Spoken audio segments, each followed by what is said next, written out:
In the case surrounding the death of the legendary Gene Hackman, a key piece of evidence opened up unexpected twists: his final call. What initially seemed like a moment of panic, this brief message contained crucial details that helped investigators uncover the truth behind Gene Hackman's tragic death. Join us as we delve into this investigation, exploring how a short call helped unravel the mystery and point to the real cause of this legend's departure.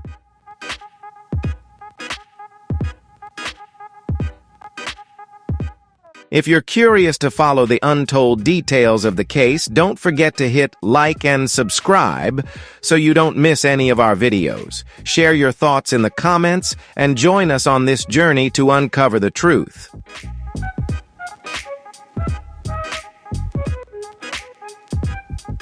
Chapter 1. The Key of Silence. When silence becomes deafening. Gene Hackman and Betsy Arakawa's home had never been a place of loud noise. In his final years, Hackman lived in seclusion in the peace of Santa Fe, where sunlight filtered through old window panes, and every corner of the house was imbued with the scent of aged wood, the smell of time, gently covering every memory with a layer of green moss. However, the silence that enveloped the house since that fateful day was no longer the peaceful harmony it once was, but a heavy quiet filled with fear, a suffocating stillness, as though it was blocking every breeze that might reveal an event too indescribable to express.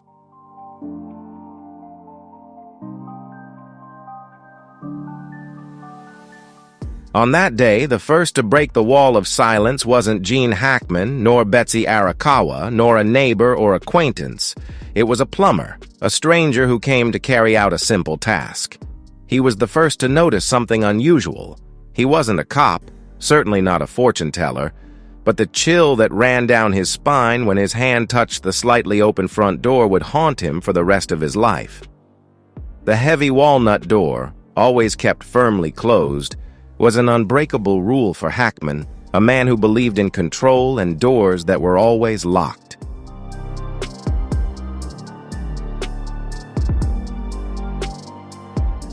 Yet, on that day, it was ajar, as if someone had hurriedly left or abandoned an unfinished journey.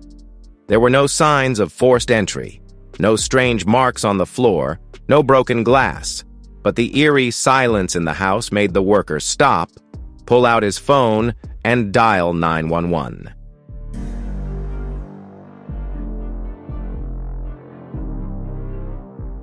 The first call didn't come from Gene, nor from Betsy, but from a stranger. His voice trembled as he spoke to the dispatcher, unclear whether it was from fear or some invisible sensation that had crawled up his spine. The smell of damp wood filled the air, mingling with the scent of cold, unfinished food, a sign of meals left incomplete. Shaky hands had placed the food on the table, but never lifted them again. On the porch, the water bowls for the 3 dogs, Bear, Nikita, and Xena, were still full, but their familiar shapes were nowhere to be found.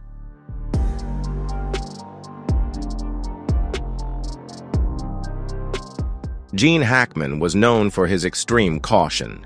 He never left a door open, not even a small crack.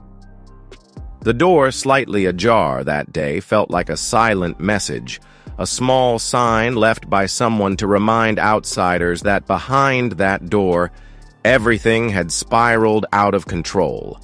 All the outdoor security cameras were functioning normally, but strangely, the video footage from 36 hours before the 911 call was made was completely empty.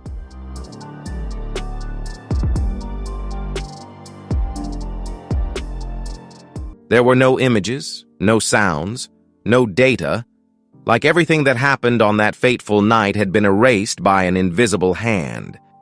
The maintenance worker didn't dare step inside. He stood at the threshold, looking down the dark hallway that stretched into the heart of the house, where the faint light from the back window revealed small dog footprints on the tile floor. These footprints scattered, as if Bear, Nikita, and Xena had frantically run around the house, chasing something or someone indefinable.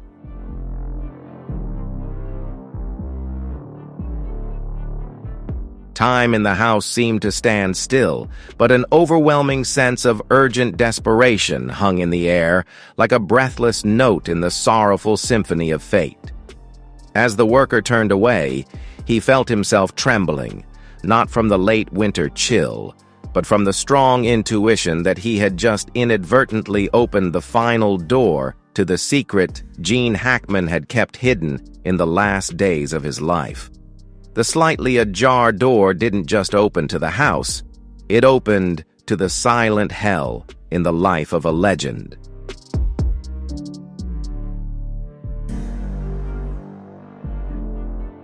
Chapter 2. The Window to Terror. The fearful whisper of the worker echoed. Santa Fe, a quiet afternoon with the sun casting long streaks of light down the gravel road leading to Gene Hackman's house. No one could have imagined that this absolute calm concealed a nightmare churning deep behind the silent wooden door. The plumber, thinking he was merely stopping to fix a small issue, had unknowingly become the first witness to a tragedy even the boldest scripts wouldn't dare write. Gripping the cold wrench, the middle-aged man circled the house, searching for signs of life. After a moment's hesitation at the threshold, he couldn't bring himself to enter.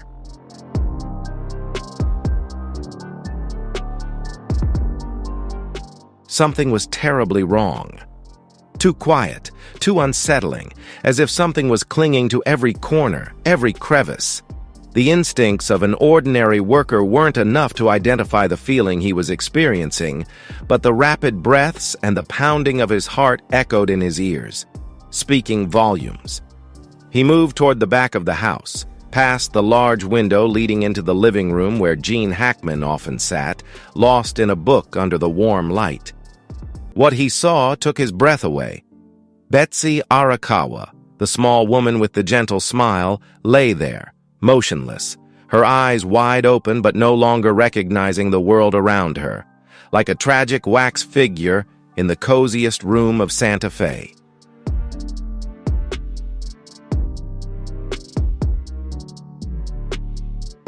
"Damn it! Damn it! Oh, damn it!" The man's voice shattered with each breath. He stepped back, his hands trembling as he searched for his phone in the pocket of his coat. His fingers were icy, not from the wind, but from the primal fear that had struck his nerves. Fear only those who have touched the door of death could understand. The 911 call echoed in the vast emptiness of the American West. Words chopped, stammered, chaotic. A stream of disordered language as the human mind was pushed to its breaking point. The dispatcher on the other end had heard countless emergency calls, but the way that voice slipped between fear and utter despair sent a chill down her spine.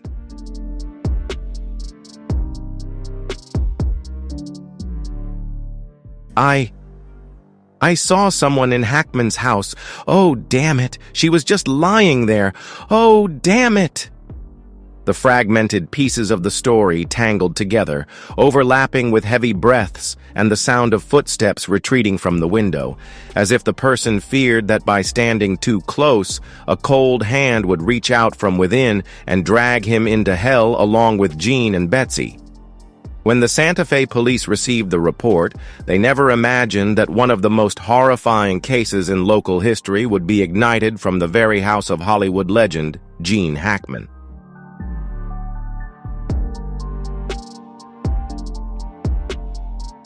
This town was too small to hold such tragedies. The locals were used to land disputes, stolen trucks, or a few drunken brawls.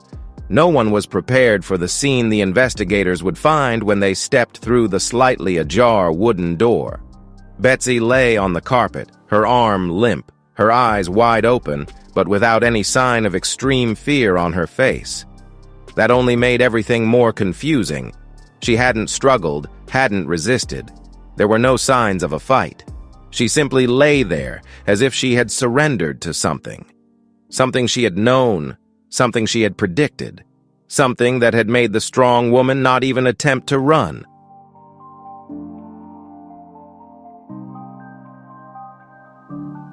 Outside the window, the maintenance worker stood motionless, his eyes fixed on the body through the glass.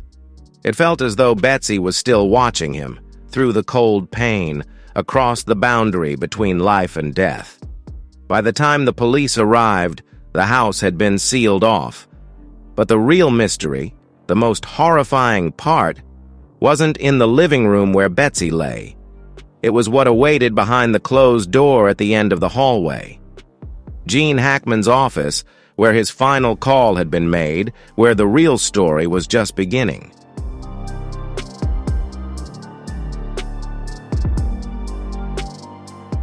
Chapter 3, The Final Call. What did Gene Hackman say? The old phone was found right beside Gene Hackman's body, lying askew in the corner of the cold mudroom, as if it too had witnessed the final moments of the man who once stood at the pinnacle of Hollywood. A thin layer of dust on the screen was wiped away by someone's finger, revealing hasty usage, unsent messages, missed calls, and amidst the chaos, one call had been made. Gene Hackman's final call.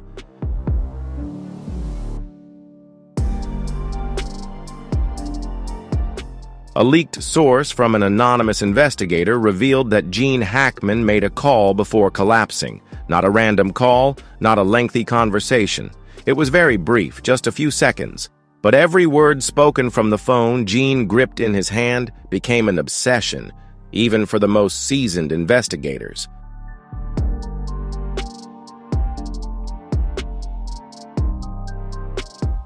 I can't breathe. Something's wrong with Betsy. A simple sentence, but heavy with meaning. According to sources, Gene's voice had grown hoarse, his breaths uneven, as if each word had to fight against the pain tightening around his chest. The investigator listened to the recording extracted from the switchboard over and over, analyzing each breath, every long pause between his words. In Gene's voice, there was an underlying fear, a feeling only those who have witnessed war, those who have survived near-death experiences, truly understand.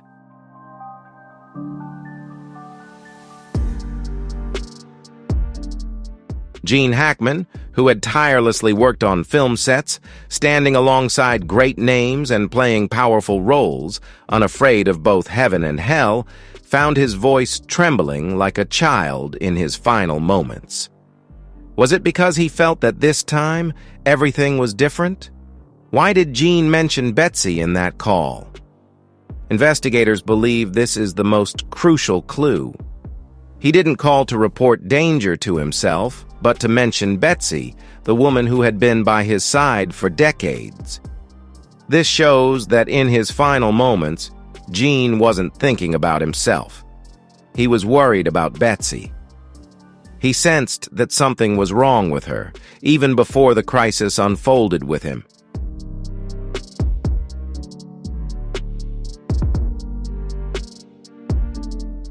A strange detail was revealed from the sound analysis. Interspersed between Gene's fragmented words was the sound of a dog barking in the distance, possibly from the bathroom where Betsy was found. This reinforced the theory that Gene had sensed something was wrong with his wife, perhaps a sign of a health crisis or some unusual event unfolding right before him.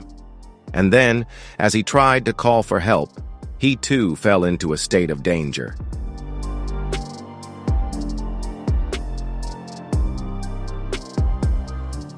Investigators were seriously considering whether the call had been interrupted by a medical factor, such as a sudden heart attack or an acute symptom, or if there had been some external interference. But from any angle, this final call wasn't just a cry for help from a husband worried about his wife. It could also be a final testament, the last key to unlocking the truth about what really happened in that cold $3.8 million mansion.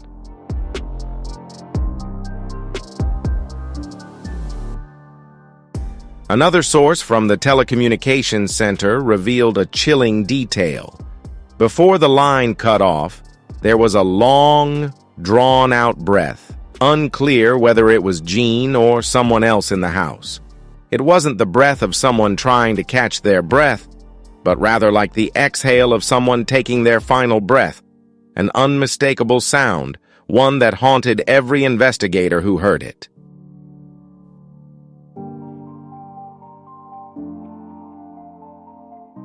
What terrified everyone wasn't just what Gene said, but what he never had the chance to say. Something had happened between Gene and Betsy, something only they could understand. And when the final call was made, it wasn't just the fading voice of a legend. It was the sound of a buried secret, a secret that might never be revealed. Outside the house where the two bodies were found, the light of Santa Fe stretched on as usual. But for those who knew about Gene Hackman's last call, that light was just a thin veil concealing the storm of truth that was about to sweep everything away. If you find the story of Gene Hackman's death interesting and captivating, leave a comment with the number 1. If not, leave a comment with the number 0.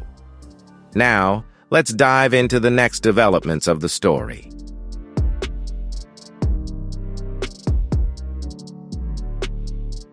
Chapter 4. Pills, Prescriptions, and Unanswered Questions. The white, yellow, and blue pills were scattered across the table, spilling onto the floor like pieces of a puzzling riddle. Among them, a single open bottle lay on its side, the label still clearly visible with the doctor's name, the patient's name, and small dosage warnings. The investigators sat there for a long time, their eyes scanning every word, every mark left on the surface of the bottle, desperately trying to find any clue that could answer the most haunting question: what really happened to Gene and Betsy Hackman?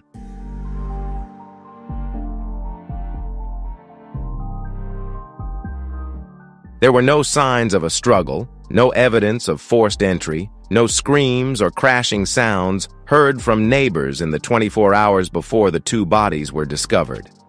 And most importantly, there were no external wounds on either of the couple. Investigators had to return to the scattered pills on the table.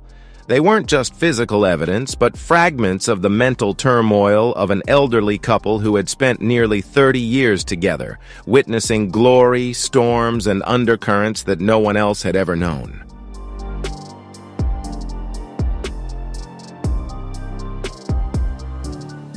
Gene Hackman, who had stood at the pinnacle of the film industry, appeared before millions with a tough exterior, had actually lived with a weak heart for many years. His heart condition wasn't a secret to those closest to him. Treatments, prescriptions, regular checkups, and mornings when he sat quietly on the porch, gently stroking his wedding ring as if searching for the final piece, all of it was documented in the medical records collected by the police. However, there was one thing not mentioned in any records: Betsy's psychological instability. The woman who always smiled in photos with her husband had actually fallen into unanticipated bouts of depression.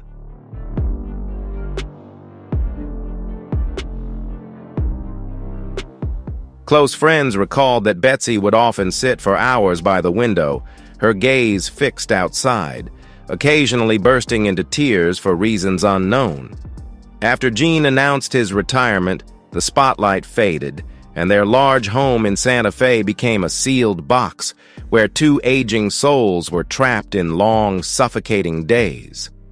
The investigators carefully examined each pill. Some antidepressants listed in Betsy's medical records, some heart medications for Gene. But among them there were strange pills, unlabeled and of uncertain origin. Who brought them into the house? Who opened that final bottle?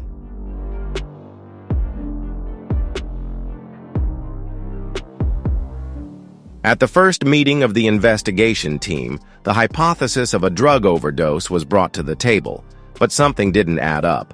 Older, reclusive couples with limited social interaction rarely fall into the tragedy of overdosing like young Hollywood stars. A sophisticated poisoning? A medication mix-up due to memory loss? Or could it have been Gene, in a moment of desperation, who opened that bottle himself?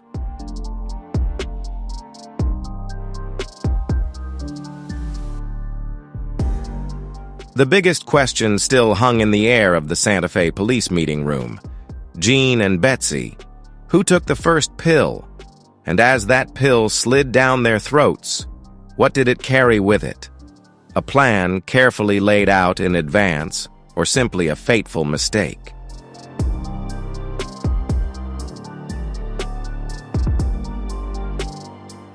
As the forensic team carefully gathered the remaining pills, the late sunlight streamed through the window, casting light onto the corner of the table where an open bottle of medication lay still, like a mute witness.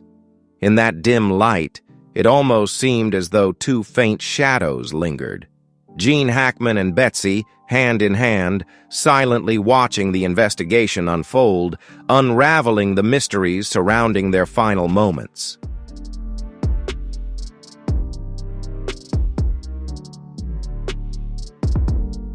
Chapter 5. The Unlocked Door. Who left? Who stayed? The dark wooden door, covered in the dust of time, opened to a narrow, suffocating gap. The faint light of the late afternoon filtered through the crack, casting a hazy streak on the cold tile floor. That was how the first investigators saw the home of Gene and Betsy Hackman on that fateful afternoon. No doors were locked, no chains, no barriers separating the outside world from the two lifeless bodies inside.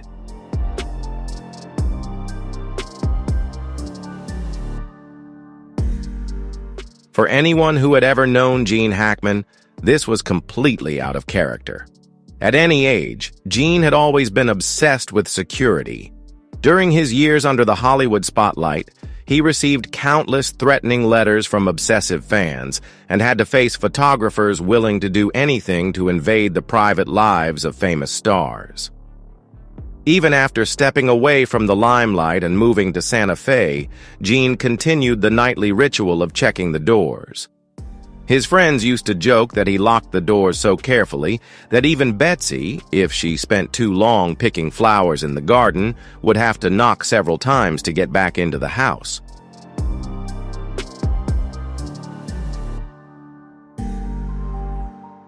Yet, on that day, the front door was unlocked. The door leading to the backyard was only slightly ajar, revealing a patch of withered grass blown by the wind. There were no signs of a break-in, no strange mud stains, no suspicious footprints. Everything was eerily silent.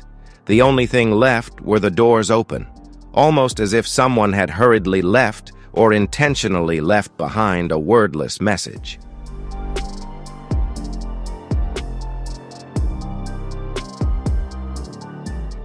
Betsy Hackman, according to neighbors, had a fear of strangers. She rarely opened the door to anyone who hadn't called ahead. Even delivery workers were only allowed to leave packages outside the gate. Because of this, when news of the unlocked doors leaked, local media immediately raised suspicions. Was there a third party present in the house that day? Someone familiar enough that Gene and Betsy didn't feel the need to be cautious, yet also someone who witnessed or became involved in the final tragedy? There were no signs of a struggle, no belongings disturbed, and every corner of the house remained as tidy as if the couple had just finished lunch and suddenly vanished from this world.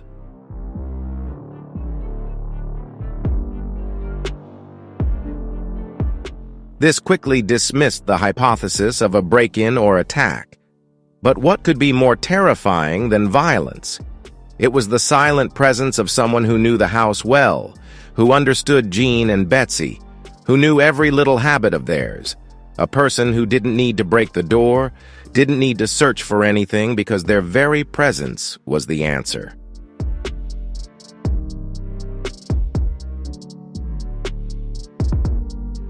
The investigation team reviewed the security camera system in the area.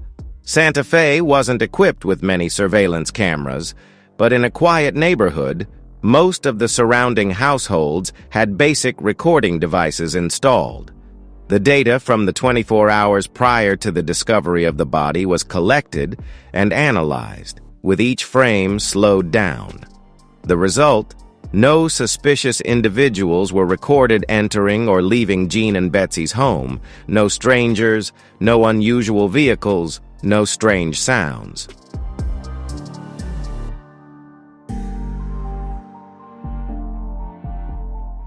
This led to an even more chilling hypothesis.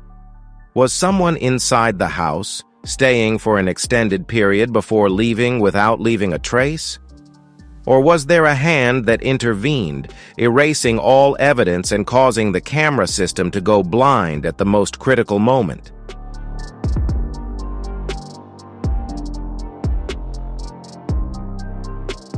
Amid the storm of speculation, one persistent question crept into the mind of every investigator. If Gene and Betsy weren't the last to lock the door, then who opened it? And why? Why, in a house that had been securely locked for years, was the door left ajar that day, as if waiting for someone to return? As the last light of day faded on the threshold, it felt as though the door didn't just open to the outside world, but to a dark secret, where truth and lies, life and death, merged into a maze from which there was no escape.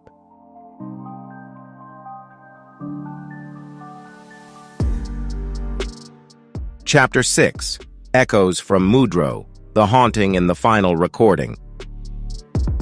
The small, cramped room, barely large enough for an old wooden shelf, on which sat a few pairs of sneakers and worn rubber boots, still stained with dried mud from the backyard. This was Mudro, a space Gene Hackman had rarely spent time in during his life, yet it became the place where he collapsed. His body contorted into an odd position, his thin hand still gripping the phone, a silent witness holding the unsaid words of his final moments. Why was Gene there? What could have driven a 94-year-old man, once a star who walked the prestigious red carpets, to fall in such a confined space, used only for storing shoes and umbrellas?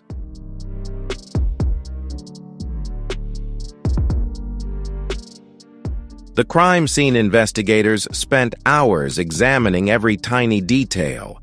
There were no signs of a struggle, no blood, no evidence of a life-or-death battle. Only a chilling silence, as if Gene had stepped into Mudro carrying an invisible fear, only to collapse right at the threshold.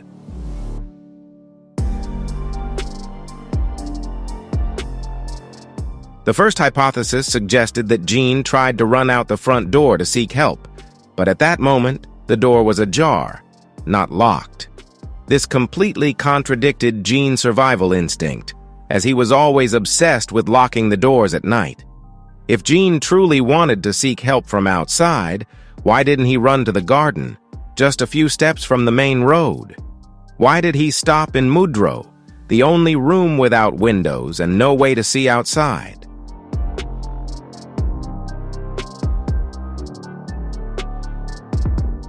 The second hypothesis was even more chilling. Gene hadn't gone outside to escape. He was running from something within his own home, from something he had either heard or witnessed just before collapsing. The forensic team had searched all of Mudro, every pair of shoes, every small trace of mud, but found nothing unusual.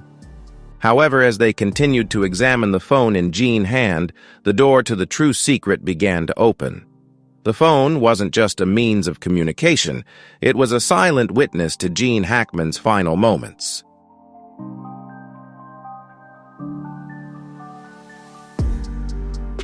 The phone still had battery, but the lock screen wouldn't open. The investigators used special techniques to back up all the data on the device, searching for recent calls, unsent messages, even audio recording apps or personal logs. Then they discovered a short audio file, a recording that lasted less than 11 seconds, but enough to send chills down the spine of even the toughest. The recording began with heavy, labored, and broken breaths. as if Gene was struggling to swallow the fear rising in his throat. His voice trembled, fragmented, but one sentence rang out clearly amid the chaotic sounds. "Something's wrong with Betsy. I can't breathe."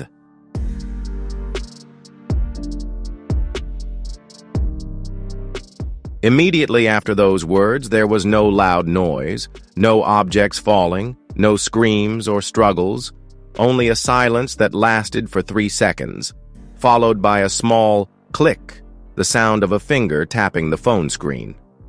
The location data from the phone also revealed something puzzling. Just minutes before the recording was made, Gene's location moved from the living room into mudro, with no indication he went upstairs or stepped into the garden. The entire house seemed to have trapped him in a closed loop, unable to escape.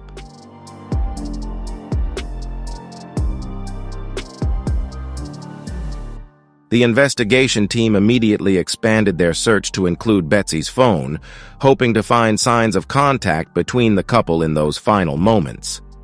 However, Betsy's phone had mysteriously shut off the night before. No calls, no messages, no apps open, almost as if someone had deliberately erased every trace from her device. Why did Gene Hackman hold the phone, recording a brief panicked clip before collapsing in mudro, a place where no one in the house had ever stayed long? What had he heard? What had he seen? Or had his own hand accidentally uncovered a truth that had never been revealed?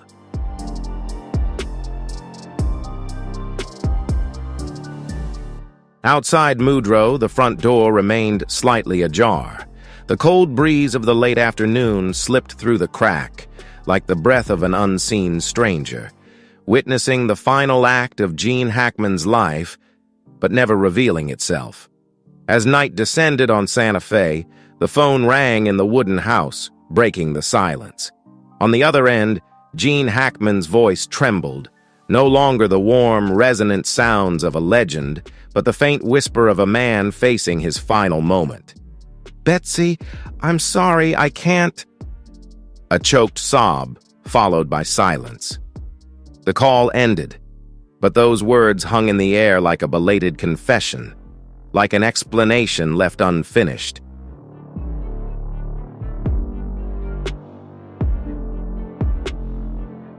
In the mysterious case surrounding Gene Hackman's death, an unexpected piece of evidence stood out: the final call he made.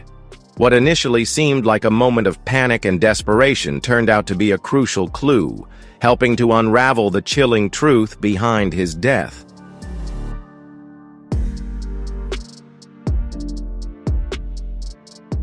In this video, we will dive into the investigation and explore how that brief 11-second call ultimately helped investigators discover the true cause of his death. If you find this case full of surprises and hidden twists, don't forget to hit like, subscribe, and turn on the notification bell to stay updated on the next exciting investigations. Subscribe to the channel so you won't miss out on any other intriguing stories. 6 questions, 6 knives plunging into the buried truth beneath the flawless mask of a peaceful departure.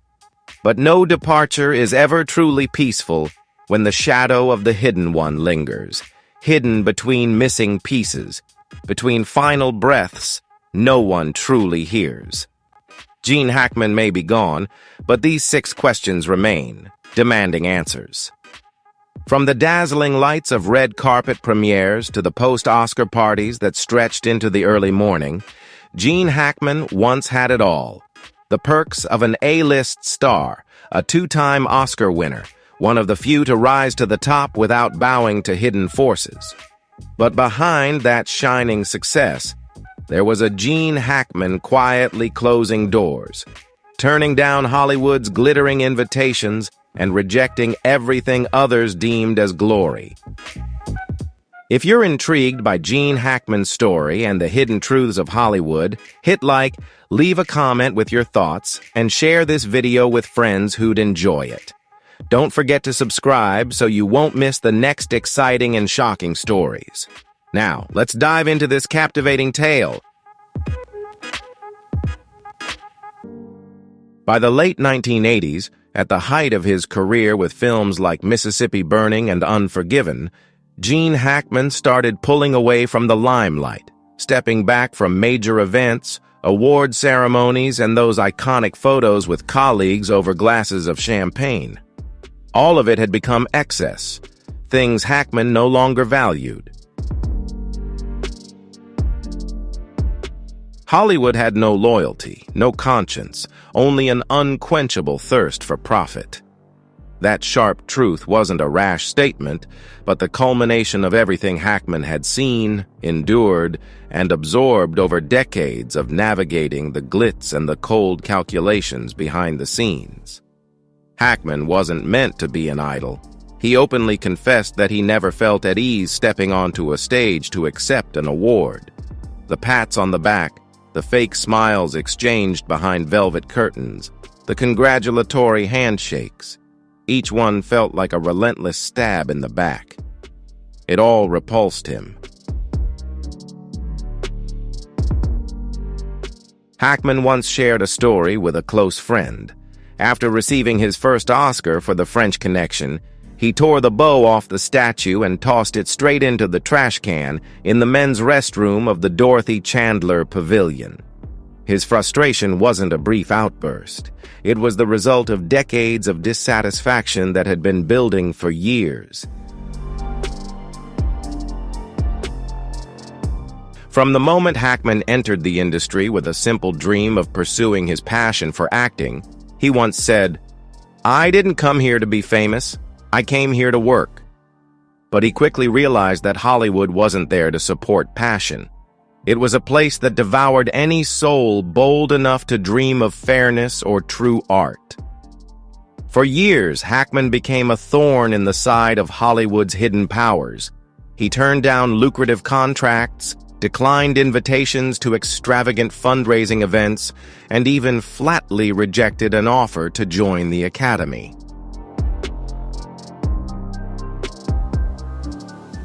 Hollywood was a vast trap, where the weak betrayed each other just to survive a few more seasons.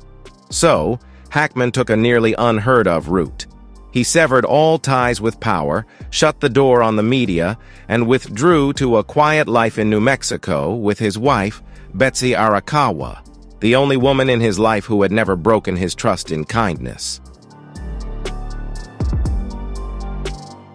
Even as Hackman attempted to cut all ties with Hollywood, he couldn't shake the persistent presence trailing him. Calls from famous directors, scripts sent to his home. Despite no one knowing his exact address, everything felt like lingering ghosts, reminding him that no one could truly escape Hollywood's grasp. The worst of it all, the thing that slowly ate away at the work Hackman had tried to protect for decades, were the secrets he was forced to keep. Secrets about backstage parties, the hidden deals between powerful producers and young stars willing to do anything to step onto the red carpet. Hackman knew it all, and he despised himself for staying silent. So, in his final days, when sharp pains in his chest forced him to face life's limits, Hackman broke the silence he had kept for nearly 50 years. What he revealed became the first horrifying piece of the Hollywood puzzle he had long witnessed.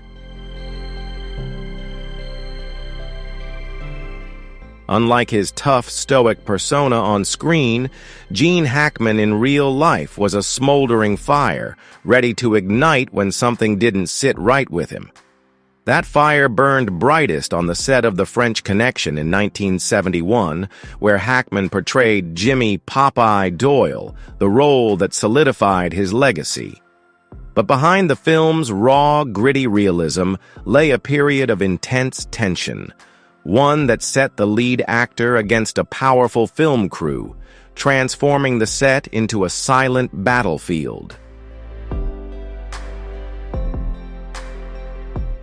Director William Friedkin was a giant in the industry, but his approach to filmmaking was a nightmare for anyone who didn't bend to his will.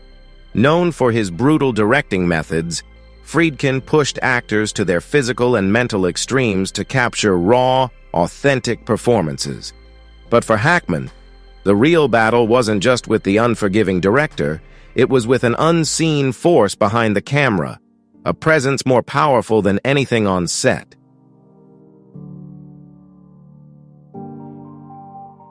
From his first days on set, Hackman could sense eyes on him, not just from the production team, but from somewhere darker. There were private calls, subtle offers from men he'd never met. They didn't talk scripts, acting, or anything artistic. Instead, they presented conditions, terms for invisible support, the kind that could make or break a career. Later, Hackman would refer to it as the dirty deal happening behind the scenes. During a late-night shoot, with the entire crew exhausted, Hackman stepped backstage to catch his breath in a dimly lit corner behind the studio where the streetlights cast an eerie glow. That's when he overheard it. A brief, hushed conversation between the producer and an unfamiliar man. The whispers mixed with cigarette smoke, but Hackman caught enough to understand. His role, the upcoming awards, even the trajectory of his career. It had all been planned long before. "We need a fresh face, but one we can control." The voice was so cold, it sent chills down Hackman's spine. By morning, his fury had reached its breaking point. He confronted Friedkin and the producer directly, but all he received were weak smiles and defiant stares. That was the moment Hackman understood. In this game, actors weren't artists. They were pawns. The scenes he filmed weren't just for the audience. They were tools, pieces in a much larger scheme unfolding behind the curtain. From that moment on, Hackman refused all private meetings with producers and avoided exclusive parties where secret deals were masked as casual exchanges. He understood that stepping through those doors meant paying a price, not just with his career, but with his soul. Few knew that Hackman was offered leading roles in at least 3 blockbuster films of the 1970s, all of which went on to win Oscars. He turned them all down. Not because of the scripts, but because each offer came with a list of non-artistic conditions. Private dinners with industry power players, unsigned contracts filled with vague clauses about promotional opportunities, and worst of all, demands that could never be put in writing. Demands so infuriating that Hackman reportedly tore a script apart the moment he finished reading it. There was a rumor in the industry, one Hackman never confirmed but that had circulated for years, that he had witnessed a secret deal to rig the Oscars. A powerful producer negotiating quietly with an Academy media representative. Not about the quality of a film, but about a post-award publicity package that would ensure the win had nothing to do with merit.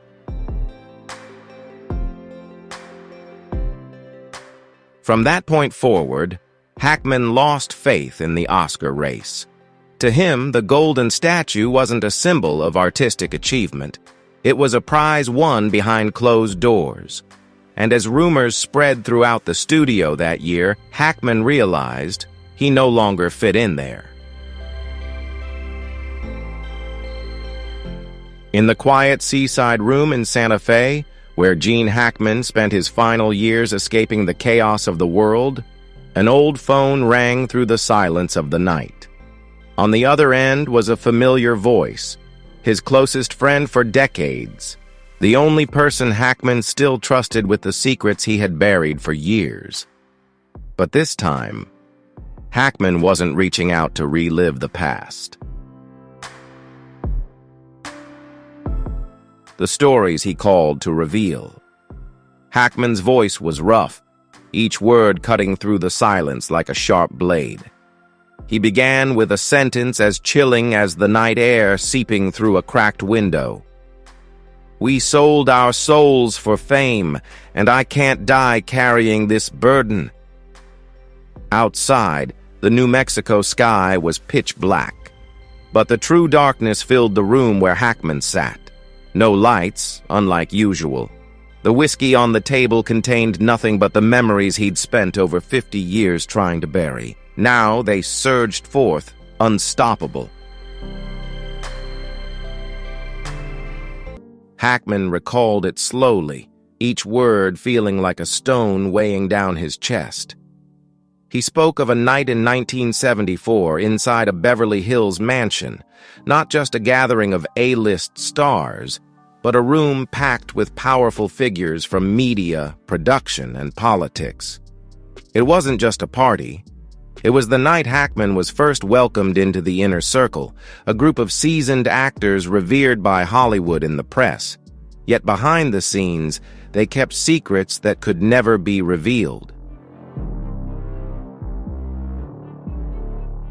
According to Hackman, the inner circle wasn't some clandestine group with elaborate rituals or blood oaths. The vow was silence, a pact among those who had witnessed too much, who knew too much about the dark secrets of the film capital. They were like shipwreck survivors, holding the truth about the disaster, but bound to silence if they wanted to preserve their lives and their careers.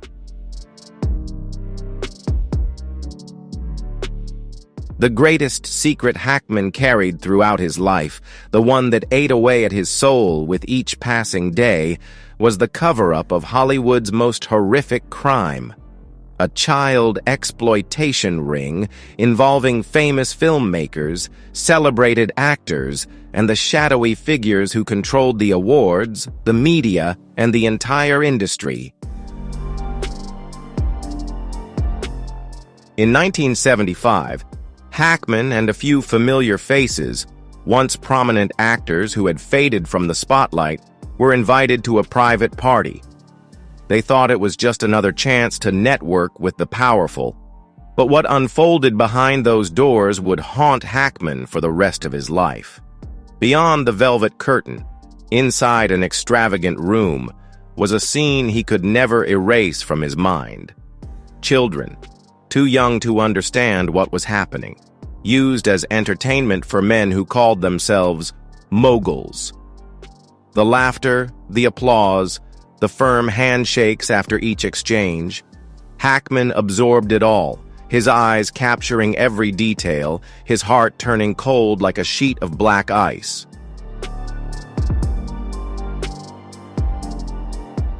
The next day, Hackman and a few fellow actors found themselves thrown into a nightmare they never expected. They were called into a sealed room and given two choices: sign a non-disclosure agreement in exchange for roles, fame, and protection, or speak out and watch their careers and possibly their lives crumble away. Hackman signed, not for fame, but because he knew that alone, he couldn't battle the colossal machine fueled by money and power. It wasn't just a confession.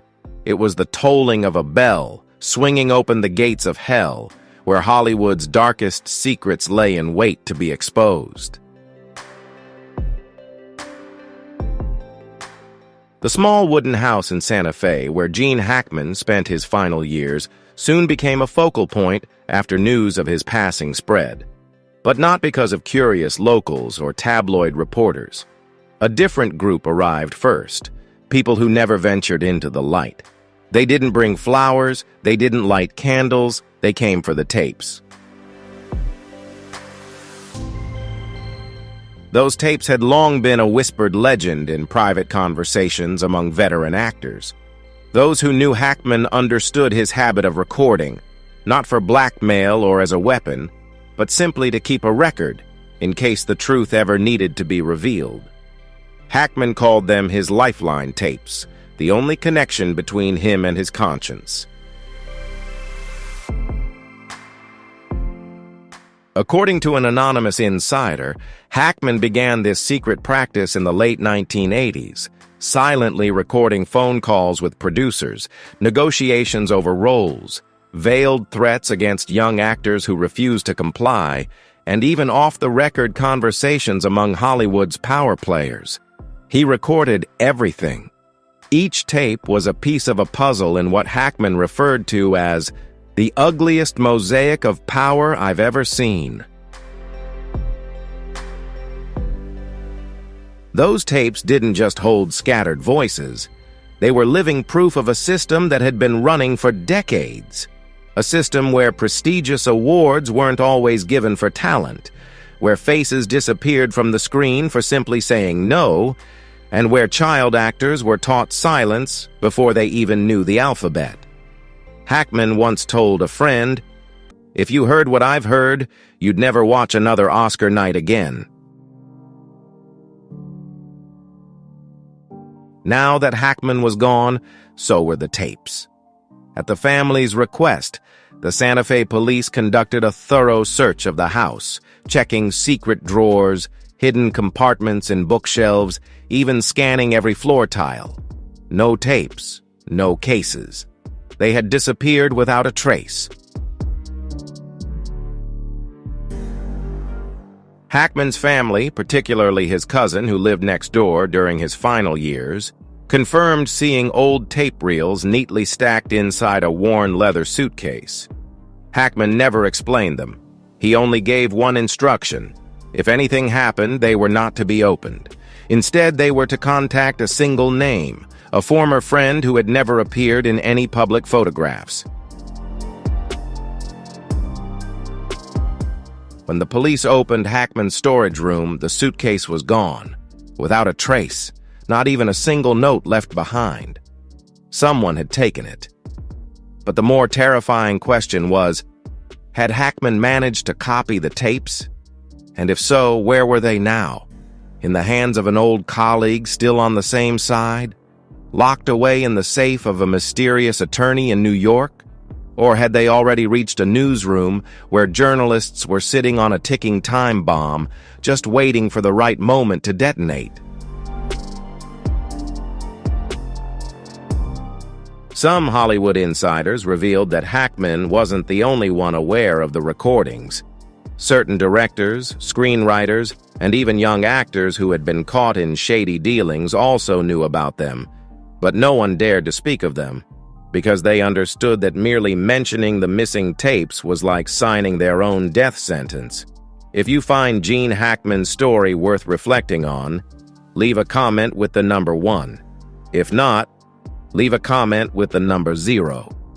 Now let's dive into more thought-provoking stories about Gene Hackman. As the lights dimmed over the empty streets of Santa Fe, only questions lingered in the darkness. What fragments of truth had Hackman left behind, and who or what force had the power to decide whether those secrets would ever be revealed? Hollywood remained silent, as if nothing had ever happened. But those who knew Hackman understood. The tapes weren't lost. They were simply in hiding, waiting for a hand brave enough to pull back the curtain of truth. From the day he walked off his final film set, Gene Hackman chose a path few Hollywood legends ever dared to take. A path of complete isolation and solitude.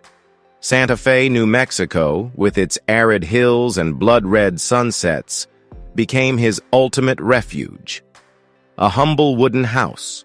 No towering gates, no walls, no guards. Only the wind slicing through the cracks, as if every sound conspired with the haunting silence. Hackman tried to move on, but even there, Hollywood never truly let him go. You can leave Hollywood, but Hollywood will never leave you alone, he once said during a private meeting with a few old friends in 2005, a statement that would linger like a haunting curse. One of those present remembered Hackman speaking with a calm demeanor, but beneath it all, there was a smoldering fear. The fear of a man who had seen too much, known too much, and carried secrets that were never meant to be uncovered. In his early years in New Mexico, Hackman kept sporadic contact with old friends, former colleagues. those who had once stood on the same side, defending what they called the artistic conscience. But over time, everything faded. The phone stopped ringing, handwritten letters went unanswered, and Hackman, in some way, had pushed himself into complete isolation. He once joked to his cousin, "If one day I disappear, no one will know." But it wasn't just a joke, it was a premonition.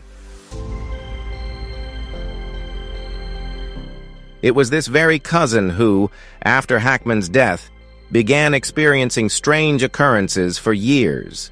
Mysterious cars parked at a distance, sometimes speeding off into the night with no one in sight.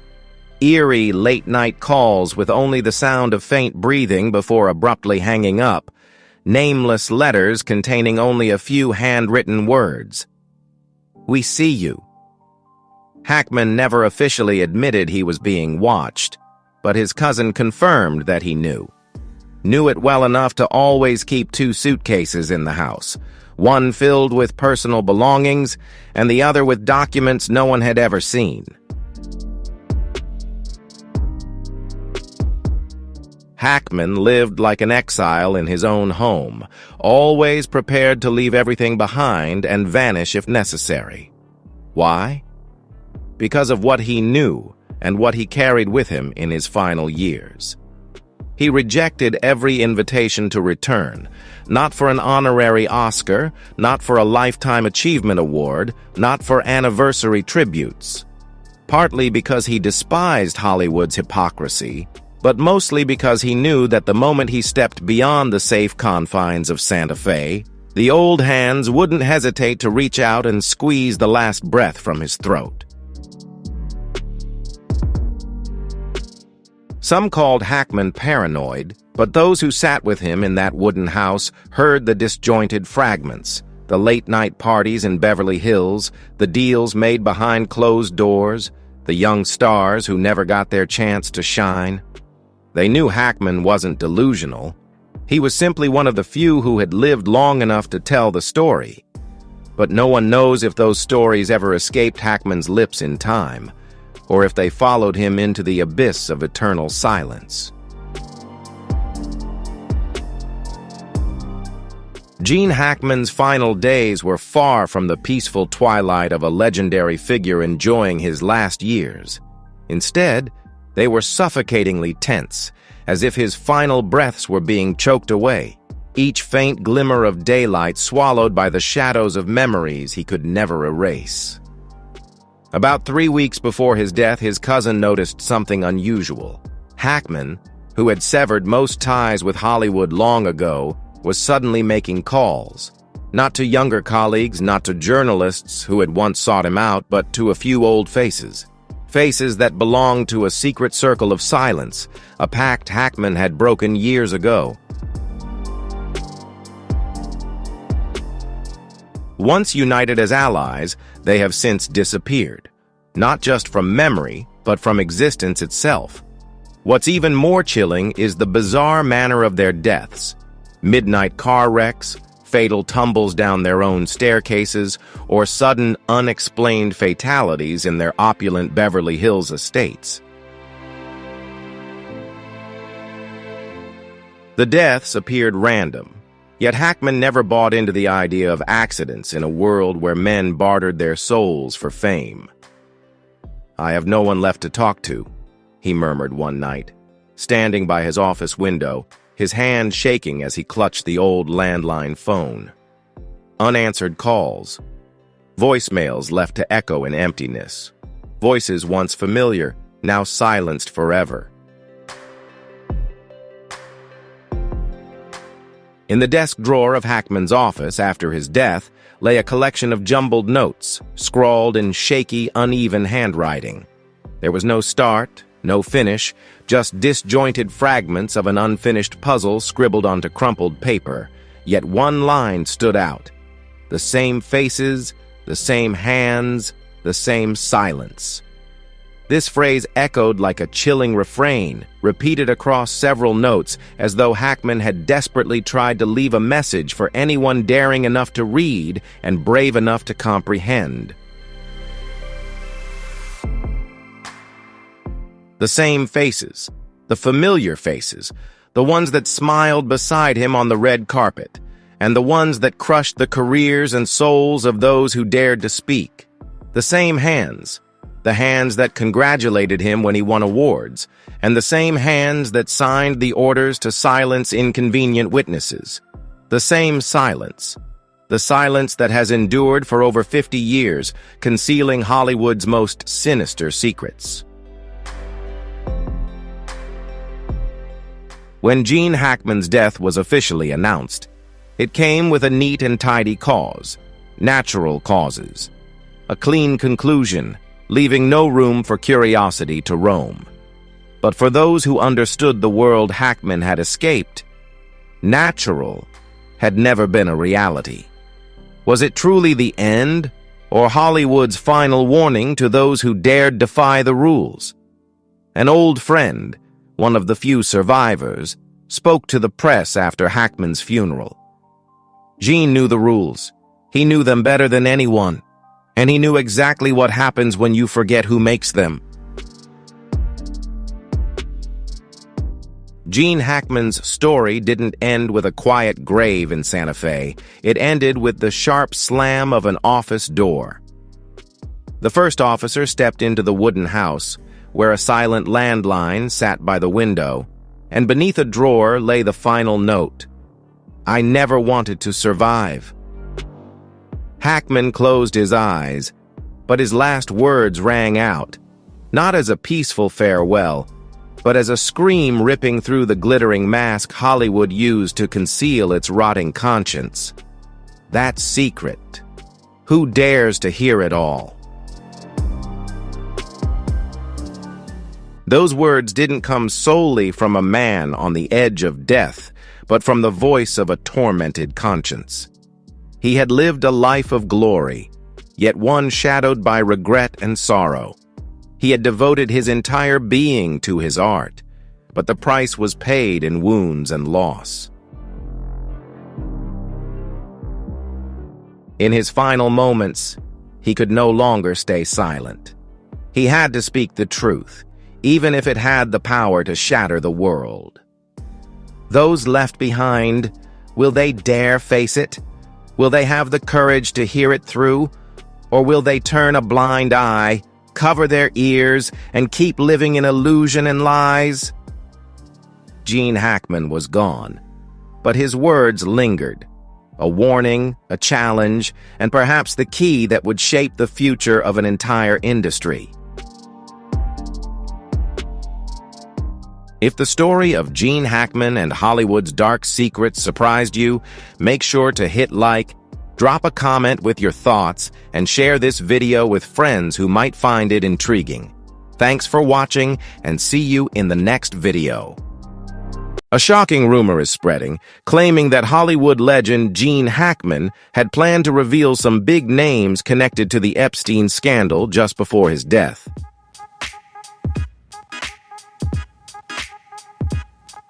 Is this true or not?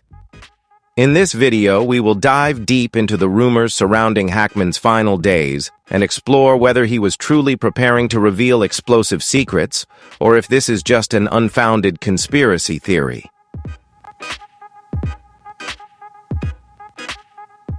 Join us on this journey. Keep asking questions and demand answers. We cannot let these secrets be buried forever. Hit like, share, and leave your thoughts in the comments below, because the truth always deserves to be known.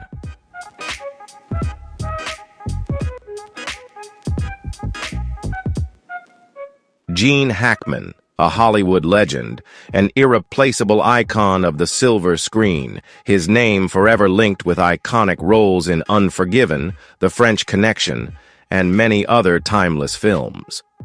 For decades, he was admired not only for his exceptional talent, but also for his private lifestyle, staying away from the scandals of the entertainment industry. But then, on a fateful day, the news of Gene Hackman and his wife's sudden passing shook the world. What made everything even more suspicious was the strange coincidence of timing, as the major event, the release of Jeffrey Epstein's client list, happened on that very same day.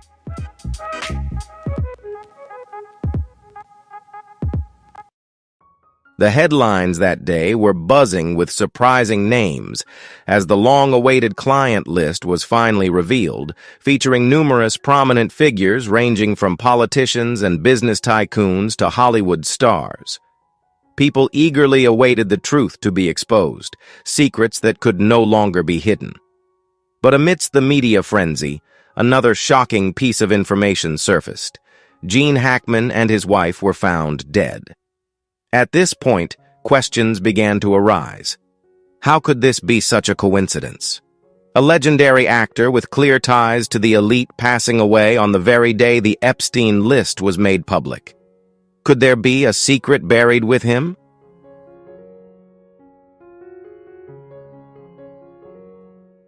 As the news spread, people began to scrutinize the details surrounding the event. First was the location. Gene Hackman and his wife were found at their private home, a place known for its absolute security. There were no signs of break-in, no reports of any prior trouble. Everything seemed too perfect, too clean. Next was the timing. Why exactly on the day the Epstein list was made public? If it was just a coincidence, it would surely be one of the strangest coincidences in history. Hackman's loyal fans immediately took to social media to voice their suspicions, sparking debates that led to a wave of conspiracy theories. Some believed Hackman might have had crucial information about the Epstein case, while others speculated that he may have been threatened or even forced into eternal silence.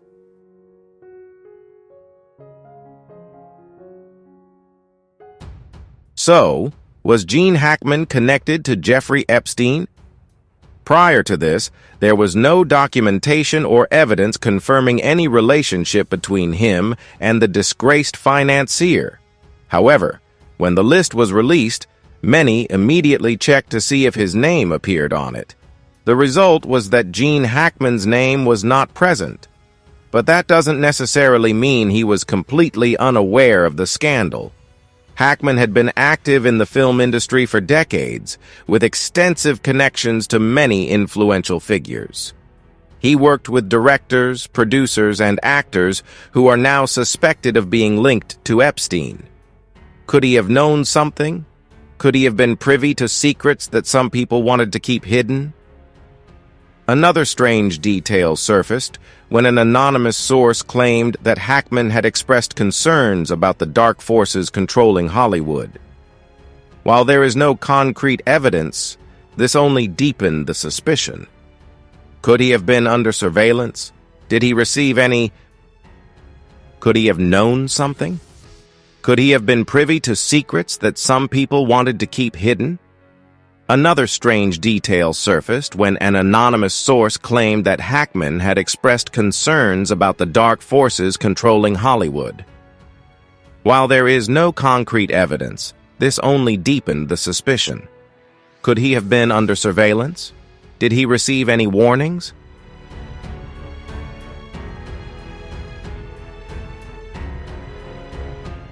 If you want to stay updated on more intriguing stories and breaking news about prominent events, don't forget to hit the subscribe button and turn on the notification bell to get the latest videos from us. Leave your thoughts in the comments below. What do you think about these theories? We look forward to hearing from you so we can discuss and explore more captivating stories together.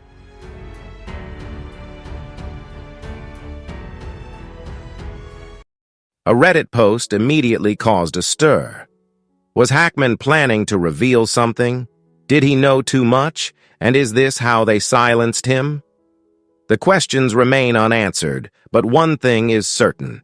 This story cannot simply be brushed aside. Gene Hackman passed away on a day when the world was buzzing with shocking information. Was it just a coincidence or part of a larger mystery? Did he really know something that some people wanted to keep hidden? The answer is still a mystery.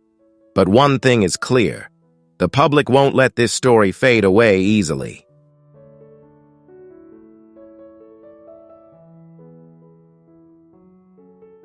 When the list was leaked online, major media outlets quickly got involved. People were searching for familiar faces, for shocking names. Famous figures from billionaires, politicians to movie stars were mentioned, one by one, but amidst the sea of names, Gene Hackman was absent. For many, this was a relief. Hackman had always been known as a talented actor with a private life and rarely involved in Hollywood scandals.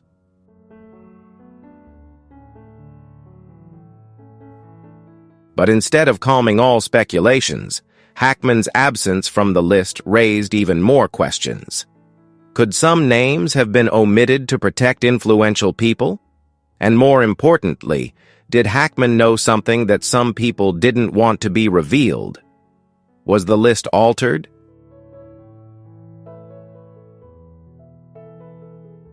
One of the most debated issues on forums is the accuracy of the Epstein list. Some people believe the list was altered before reaching the public.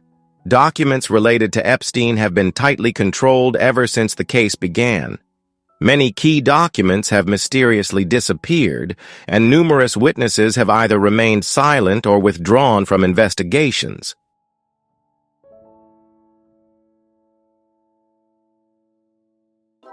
A journalist who has been following the Epstein case from the beginning spoke out, "Do you really think we have the complete list? How many names were removed before the public ever saw it?"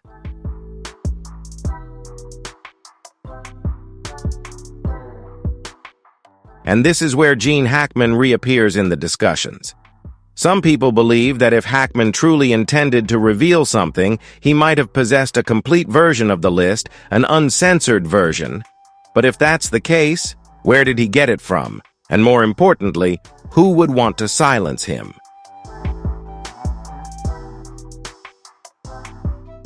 Although Gene Hackman's name is not on the list, that doesn't mean he is completely unrelated to the case. With over 50 years in the entertainment industry, Hackman had relationships with many influential figures.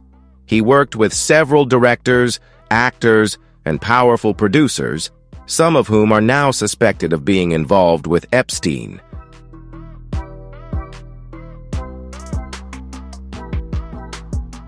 Throughout his career, Hackman always kept himself separate from the glamorous parties of Hollywood. He left the film industry in 2004 and moved to live a simple life in New Mexico. But could it be that he saw something that made him want to withdraw from Hollywood?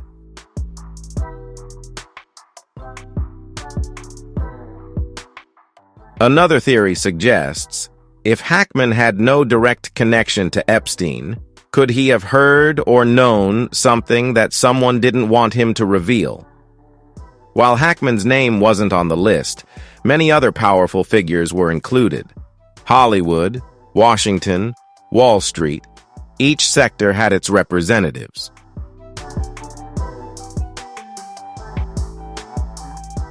Some influential figures immediately denied the allegations, while others chose to remain silent. Articles continued to be published, revealing new details, but the key point was that no one on the list faced serious legal consequences. Some investigations were opened, but then everything gradually quieted down. Followers of the case began to wonder, why is it that every time the truth starts to surface, it gets buried again? The silence from mainstream media also raises suspicions. Major media outlets only mention certain names while overlooking the most influential figures. As everything became chaotic, another theory began to spread. Could Gene Hackman have planned to reveal something important, and perhaps someone wanted to ensure he couldn't do so?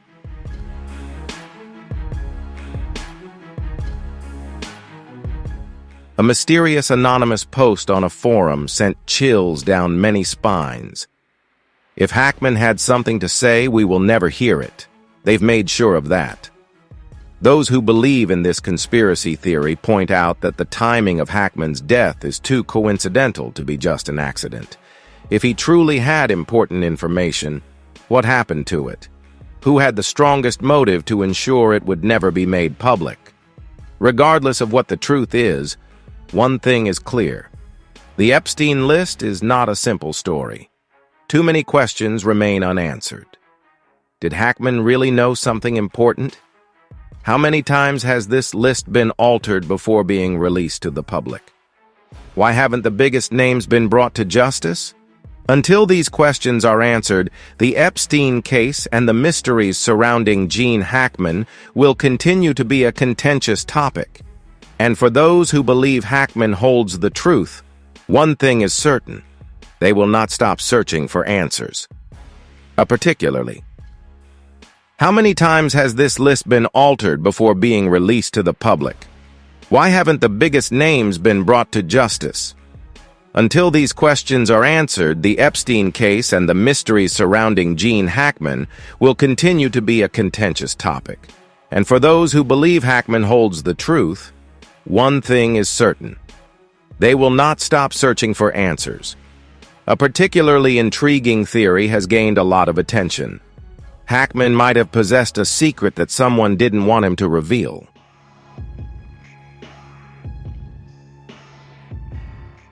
Gene Hackman is not a name commonly associated with scandals in the media. He lived a private life, staying away from the noise of Hollywood. However, according to some sources, he recently exhibited unusual behavior. A longtime friend of Hackman, who requested to remain anonymous, revealed to a local newspaper that he seemed worried about something. "I don't know what it is, but it's big. He told me there are things better left unsaid, but sometimes the truth has to come out." These words have sent chills down many people's spines. Hackman may have been holding on to a monumental truth, one so dangerous that it caused him to fear for his safety. And if so, could this have been the reason for his death?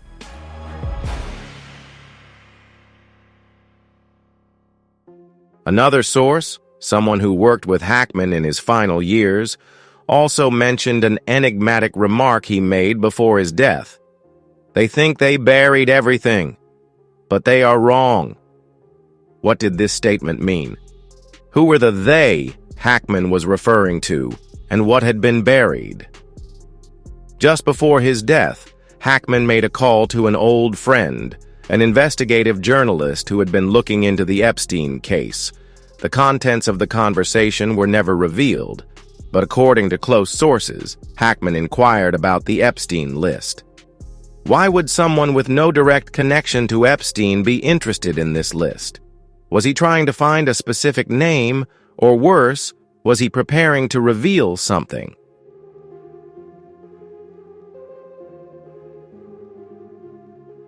Shortly after Hackman's death, it was discovered that some documents from his home had gone missing, including notes, letters, and even some of his old emails. Hackman was not the type to keep trivial documents, so if he held on to anything, it was surely something of significance. One of the strangest details was a hard drive Hackman frequently used. According to a close friend, he had kept it very carefully. But after his death, the hard drive vanished. It was gone, as if it had never existed. So what did this hard drive contain?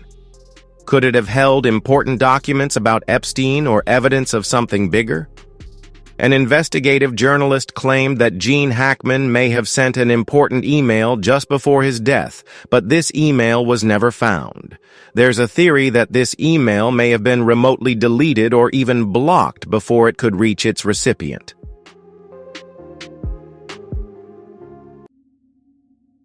A bolder theory suggests that Hackman may have sent this email to a journalist or an organization, but they were silenced through threats.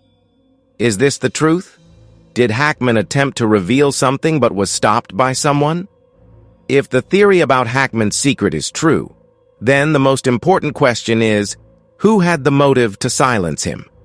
The Epstein list is filled with the most powerful names in the world. If Hackman held information that could expose part of this system, then he was certainly a threat.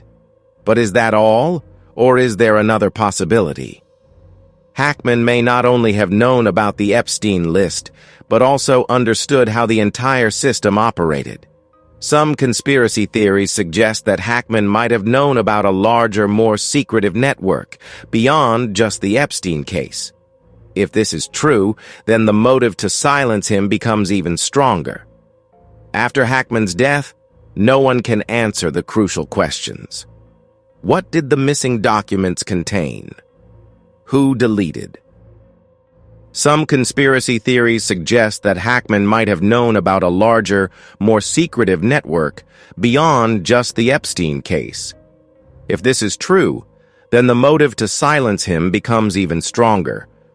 After Hackman's death, no one can answer the crucial questions. What did the missing documents contain? Who deleted Hackman's emails? Did Hackman truly plan to reveal something?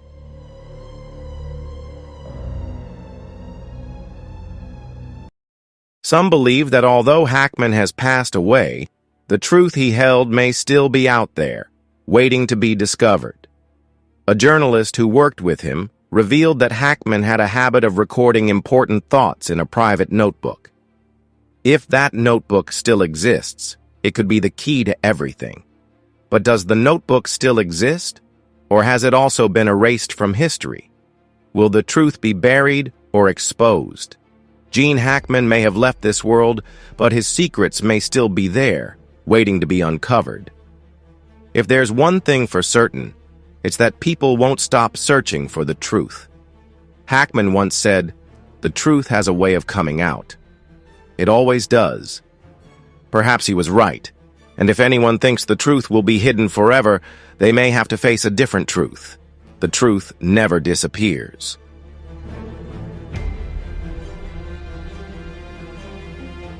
Close associates of Gene Hackman reveal that before his death, he had a mysterious conversation with an old friend in the journalism industry. This conversation took place just a few days before Hackman passed away. An anonymous source disclosed that Gene was worried about something. He mentioned that he had discovered something big, something that could shake everything in ways no one could expect. This friend later tried to reach out to Hackman several times, but received no response. When hearing of Hackman's death, the person couldn't help but feel a chill. Did he know something he wasn't supposed to know?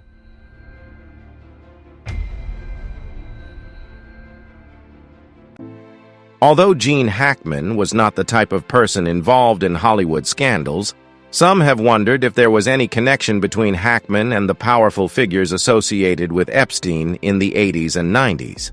Hackman was one of the most influential stars in Hollywood.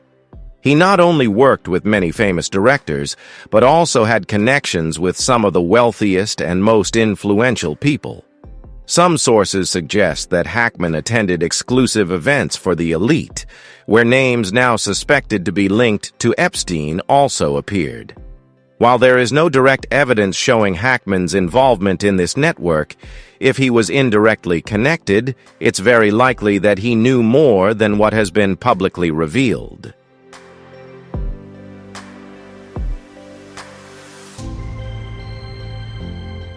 History has witnessed many cases of people who knew too much about secret systems and underground criminal networks meeting tragic ends. Hackman could be just another case in the long list of suspicious deaths. Some notable examples include Gary Webb, 2004, an investigative journalist who exposed the CIA's connection to drug cartels, found with 2 gunshot wounds to the head, and although the police ruled it a suicide, many believed it was an assassination. Michael Hastings, 2013, a journalist who exposed a U.S. military scandal, had his car suddenly accelerate and explode in the street, despite having told friends he was being followed. Jeffrey Epstein, 2019, one of the central figures in the notorious scandal, was said to have committed suicide in his jail cell, despite surveillance cameras being conveniently malfunctioning at the crucial time.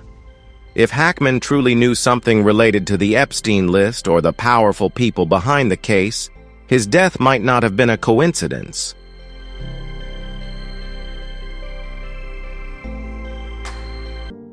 When the Epstein list was released, a series of high-profile names in politics and entertainment were brought to light. However, some people noticed that the list seemed to have been edited.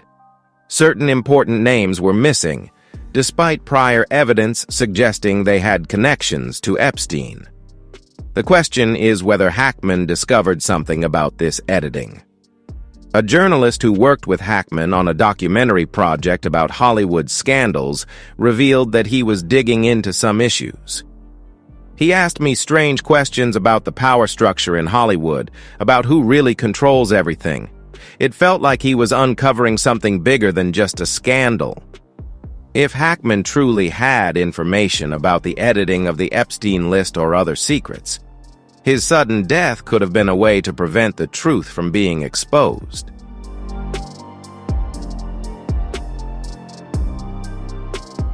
After Hackman's death, many in the film and media industry became reluctant to speak about him. Those who had worked with Hackman declined interviews. The tributes posted on social media by Hollywood stars were very generic, with no mention of anything specific about his later years. This only heightened suspicion. Could it be that an invisible fear is hanging over those who might know the truth? If Hackman really knew too much, the question arises whether anyone will continue the investigation he left unfinished, or if everything will fall into permanent silence. One thing is certain: the truth has not been fully revealed, and even though Hackman has passed, the questions surrounding his death will continue to haunt the public.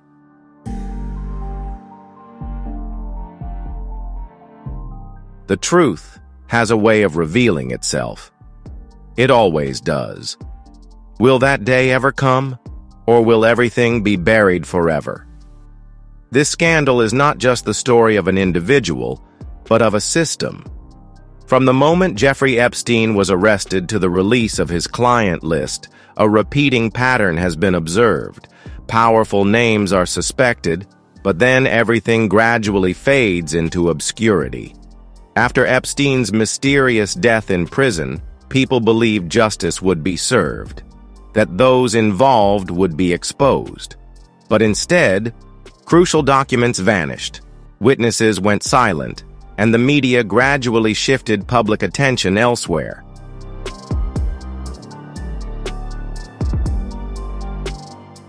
The biggest cover-ups don't happen in the shadows, they happen right in front of us, disguised as breaking news. Gene Hackman, a Hollywood legend, passed away at the exact time this list was released. Could it be just a coincidence, or part of a bigger game?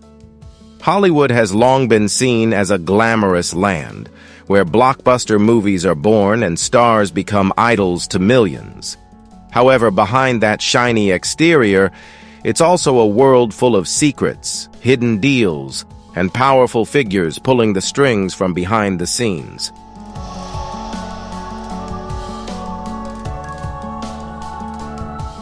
Gene Hackman was not just an actor, he was also an observer. Throughout his long career, he interacted with many influential figures in the entertainment industry, including some whose names appeared on the Epstein list.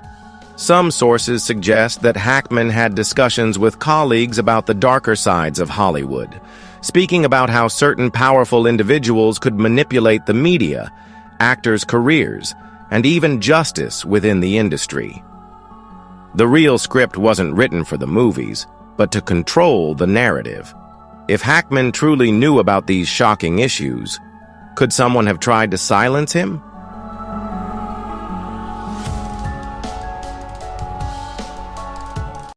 The issue with the Epstein list is not just a Hollywood story, but also ties into politics, business, and the world of the elite. The names under suspicion include national leaders, world-class entrepreneurs, and high-ranking figures in the entertainment industry. But it seems that very few of them actually face consequences. There is an unspoken rule in politics: real power never reveals itself. Those who control the system always find ways to ensure that the most important secrets never get exposed. It's not what you know, but who controls what you know.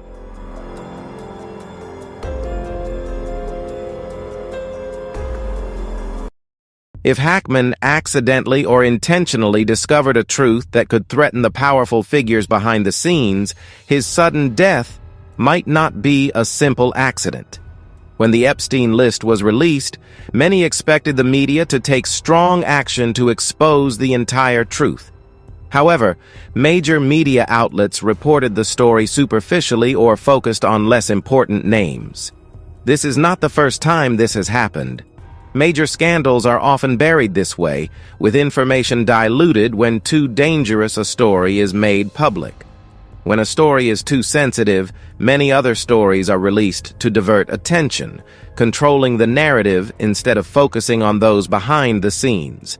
Rather than investigating the masterminds, the media will steer the story in another direction, downplaying the severity of the issue and creating new controversies to make the public forget the main scandal.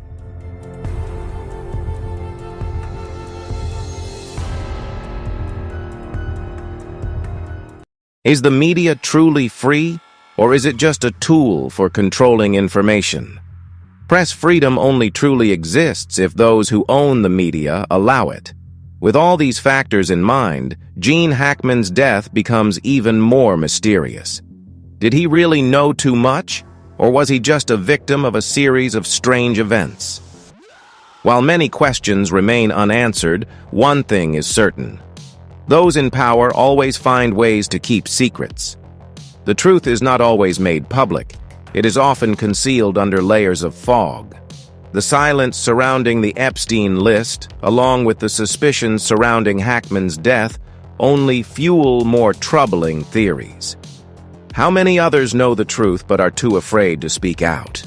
Are the witnesses, documents, and evidence truly preserved, or is everything being erased from history once again?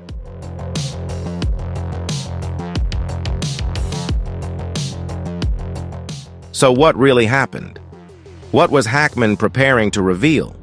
What documents did he hold that might have threatened someone's interests? Who had the motive to silence him forever? No one knows the answer for sure, but one thing is clear. A part of this story has been erased from history. Although the media has tried to divert attention, the internet remains a place where unanswered questions can persist. Forums and social media discussions continue to raise doubts. Is anyone truly investigating Hackman's death? Was the Epstein list altered before being released? Who controls the documents Hackman left behind?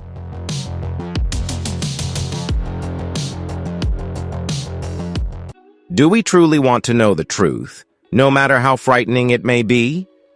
The truth can be hidden, but it never truly disappears. If history has taught us anything, it's that every secret will eventually be revealed. If enough people dare to search for it, ask questions, and keep looking. Because the truth only exists when someone is willing to protect it. The only thing stronger than a secret is a mind that refuses to forget. So, we've gone through the information and theories surrounding Gene Hackman and the big names involved in the Epstein scandal. While this story still has many unclear aspects and a lot of unverified factors, it certainly makes us think about the major events that may have been concealed.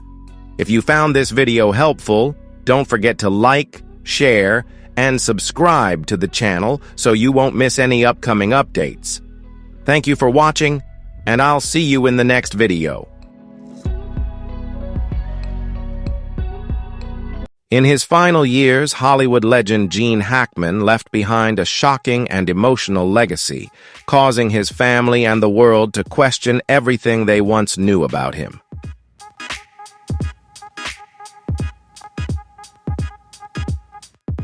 At the age of 95, Hackman's final message, revealed only after his passing, contains chilling truths and secrets that will send a shiver down your spine.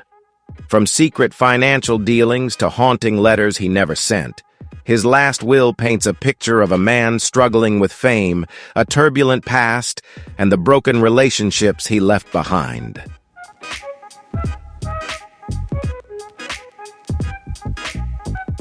What did he hide? And why did he choose to reveal everything only in his final moments?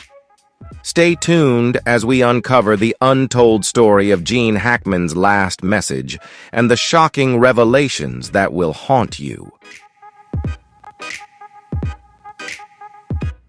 Santa Fe, New Mexico, a land bathed in sunlight with arid hills and a vast sky, where the sunset paints the red rocks in shades of gold. In this seemingly peaceful place, a name had withdrawn from the bright lights of Hollywood.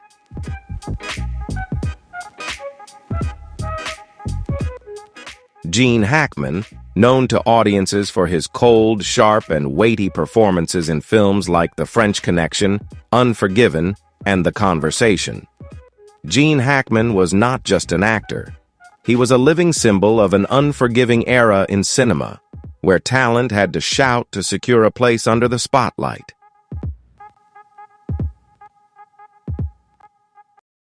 However, while most of his colleagues clung to the spotlight with final roles or surprise comebacks, Gene Hackman chose the opposite path. He disappeared in 2004 after announcing his retirement from the film industry. Hackman rarely made public appearances, did not participate in interviews, attended no events, and there was no career retrospective. All that people knew was that he and his second wife, Betsy Arakawa, had retreated to a villa deep in the outskirts of Santa Fe, where he referred to it as the land of wind and silence. The villa quickly earned a haunting nickname from the locals, the Silent Villa, not only because of its strange isolation, but also due to the dense atmosphere surrounding it.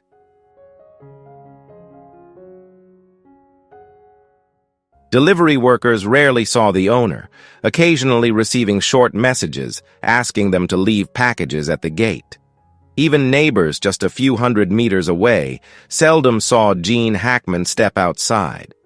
He had once been the face of American cinema, but now he was just a ghost behind those walls. A local resident once said, "The rumors started from that silence." Some people speculated that Gene Hackman was writing an unpublished memoir, while others believed he was recording his thoughts, his final messages, as a way to communicate with future generations. And some believed that it was Betsy Arakawa, the woman who had stood by Hackman through many storms, who asked him to sever all ties with Hollywood as an unspoken agreement between them. The truth remains unknown, as the silent mansion never opened its doors to the curious. The only information to leak out was a small detail from a plumber hired in 2023. He claimed to have seen an old tape recorder on Gene Hackman's desk with a handwritten note that read, "The final words, private."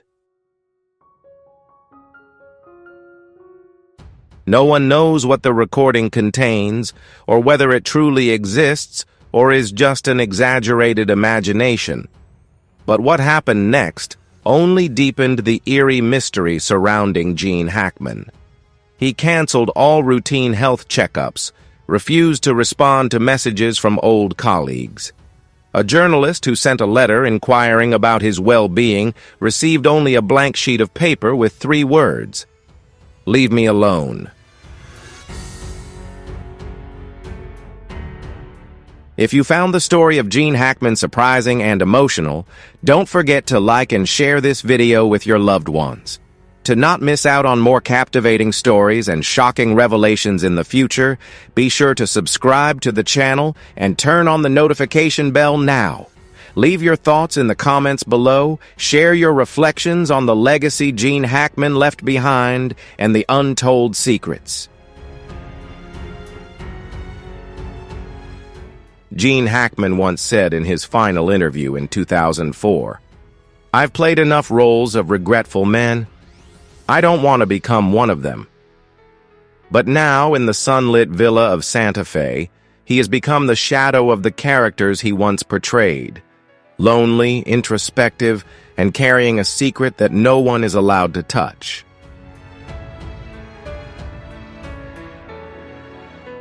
Betsy Arakawa, who had been by Gene's side for over 30 years, also maintained absolute silence. She declined all interview requests and never appeared with her husband during the rare times he ventured outside. It is said that Betsy was the only one who knew about the final message, the recording that is believed to be Gene Hackman's last will, where he revealed his thoughts on his career, love, and the hidden shadows within. At the age of 90, Hackman no longer cared about fame or wealth. The only thing he sought was peace, a luxury he had never experienced throughout his life on the movie sets.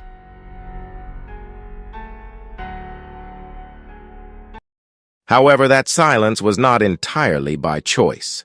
Rumors began to spread, and hidden aspects of Hackman's life slowly emerged through whispered conversations from those closest to him. It was rumored that his health had rapidly deteriorated, more quickly than anyone had imagined. Sudden heart attacks, falls that no one witnessed while he was riding his bike down the street. Gene Hackman in his final years had become a shadow of the man he once was.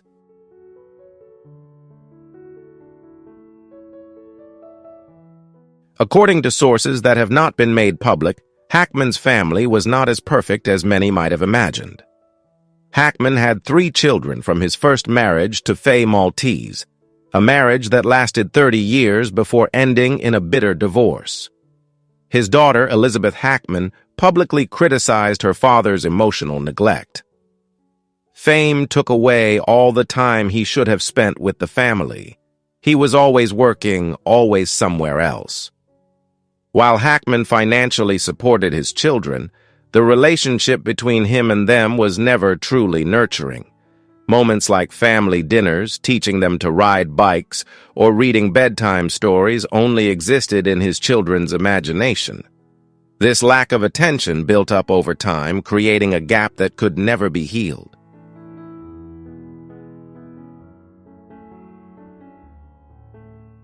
Even when Gene Hackman remarried Betsy Arakawa, a pianist 30 years younger than him, the tension between him and his children remained unchanged. Many sources close to the family revealed that Hackman's decision to retreat into solitude was not simply for rest, but also a way to avoid the growing conflicts within his own family. Family gatherings became less frequent, phone calls grew shorter, and even holidays like Christmas no longer brought the sense of togetherness they once had.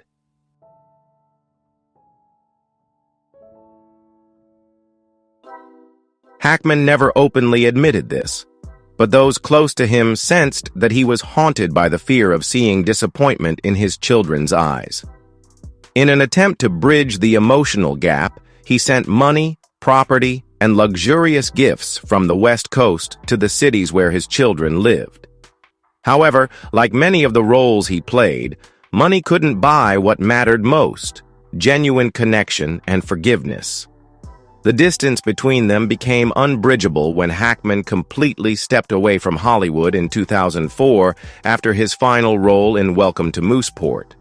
There were no emotional farewells with colleagues, no farewell parties from the studios that once regarded him as their golden goose. Hackman quietly vanished, like a fleeting breeze, leaving only rumors of a lonely, reclusive life.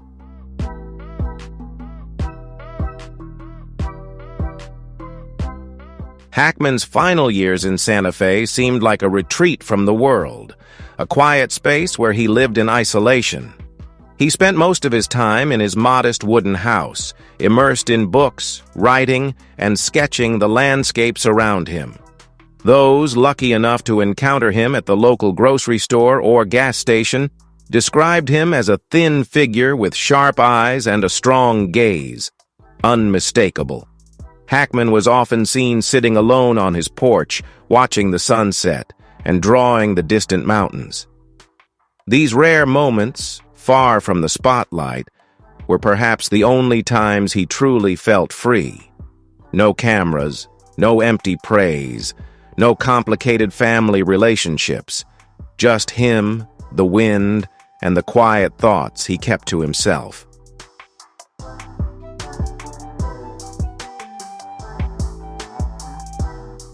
Even more chilling are the whispers surrounding a mysterious personal fund that Hackman established in the mid-90s. Details about the fund are shrouded in secrecy. No one knows exactly how it operates, where the money came from, or its true purpose. Among the documents discovered, there was a handwritten letter from Hackman to himself, resembling a personal financial diary. In it, he wrote, "I built this, not to leave an inheritance, but to leave control." This cold statement stunned his children, as it confirmed a harsh truth. Gene Hackman never intended for his assets to fall into anyone else's hands, not even his own family.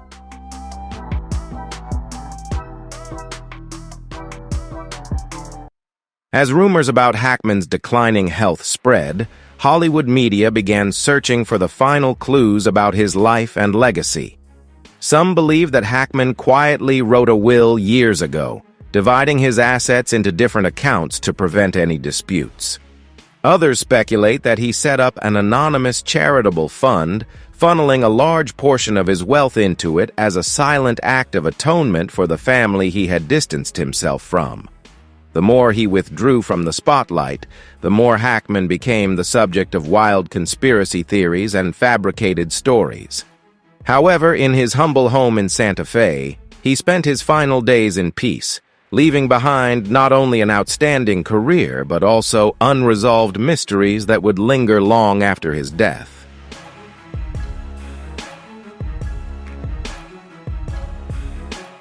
Gene Hackman wrote his own ending, leaving the world in a way no one expected. The news of his passing was announced on a cold, overcast morning, before the sun had risen over the red peaks of New Mexico. The announcement was simple, without the fanfare one might expect, much like the reclusive life he had lived for the past 2 decades. However, when that brief notice appeared in a local newspaper, it shook not only Hollywood media, but also Hackman's own family, as long-hidden secrets and locked doors that had remained shut for years suddenly swung open after a long silence.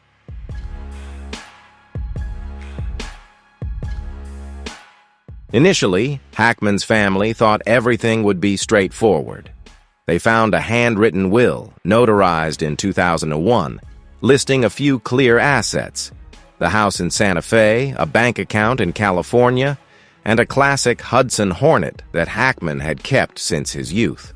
The total value was estimated to be under $5 million, a modest sum compared to his legendary career and public image. But as they continued searching through old documents and began uncovering seemingly anonymous bank accounts, a completely different and unexpected picture started to emerge.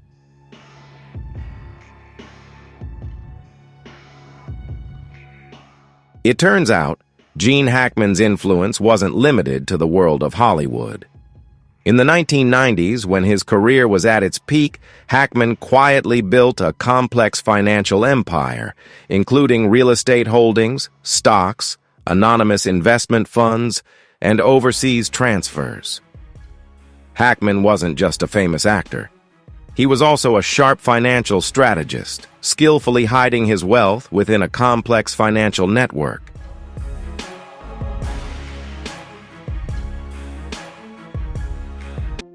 Hackman's total net worth, when all the clues were put together, was estimated to exceed $80 million, a figure that left even his closest friends stunned.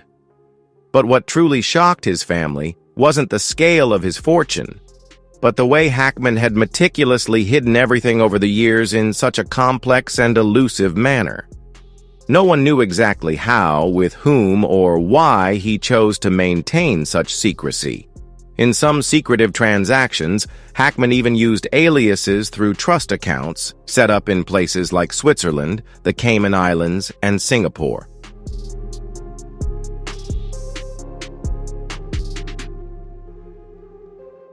The discovery of this secret fund immediately led to a series of covert investigations. Lawyers, financial experts, and even private detectives were hired to trace the fund, but all hit dead ends. Gene Hackman had been preparing for this day for a long time. Ghost accounts, a maze of shell companies, untraceable money transactions. Every time the family seemed to get close to a clue, Hackman appeared to be several steps ahead.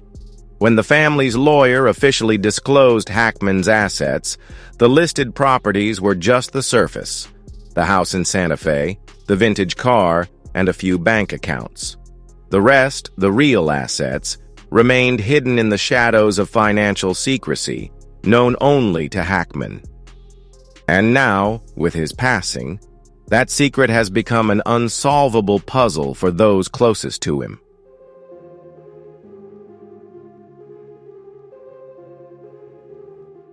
Gene Hackman was not only a famous actor or a Hollywood legend.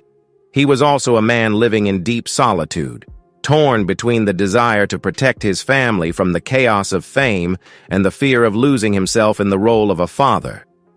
But it wasn't just the letters that sparked suspicion.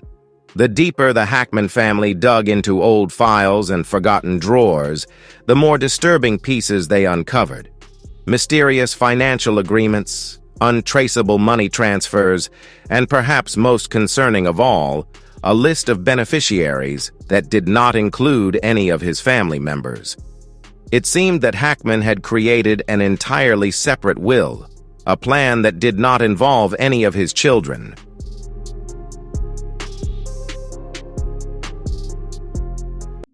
Ironically, throughout their years together, Hackman and Betsy Arakawa were the epitome of a peaceful marriage. The couple lived in a handcrafted wooden house on a 12-acre plot in the Santa Fe Mountains, far removed from the turmoil and scandals of Hollywood.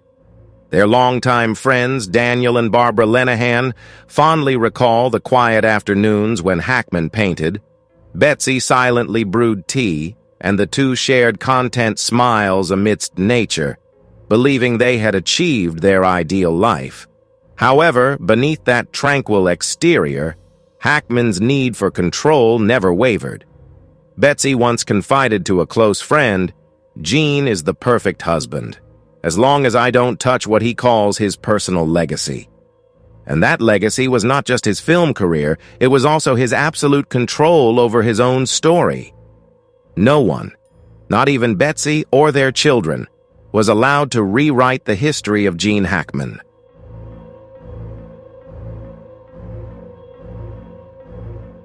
To the world, Gene Hackman was a film legend, but to his children, he was like a closed door, a father defined only by his work schedule and movie contracts. They don't remember him from fishing trips or cozy family dinners. Instead, they remember him through magazine interviews and the rare moments they saw him on the red carpet, close in proximity but emotionally distant. There were nights when his eldest son, Christopher Hackman, stayed up late, watching and rewatching his father's films, trying to find a real connection behind the characters. But the screen only reflected what Gene Hackman wanted the world to see, not the emotions hidden deep within.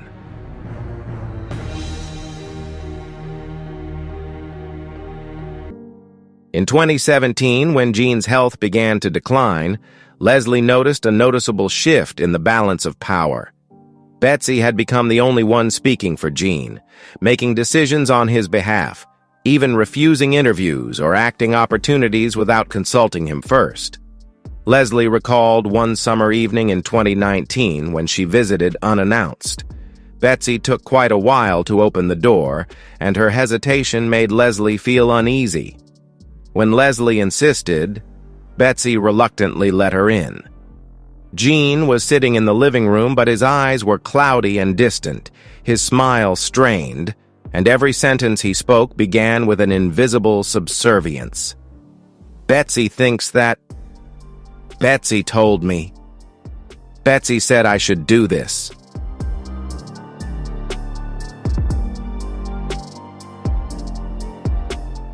The man who was once as strong as Gene Hackman was now just a shadow of himself. Betsy insisted that every decision about his health, even the way he passed, was entirely Gene's choice. But Leslie couldn't accept that. She had seen the prescriptions that Betsy had arranged for her father. The handwritten notes in the bedroom where she had carefully outlined steps to help Gene pass peacefully. That realization sent a chill down Leslie's spine. She couldn't shake the haunting question. Did Gene Hackman truly want to die, or were all those decisions made by Betsy on his behalf? After listening to the highly confidential recording, Leslie was shaken, not because of the loss, but because of the fear that the voice she heard wasn't Gene's, but a distorted reflection of Betsy's influence, a confession that had been coerced.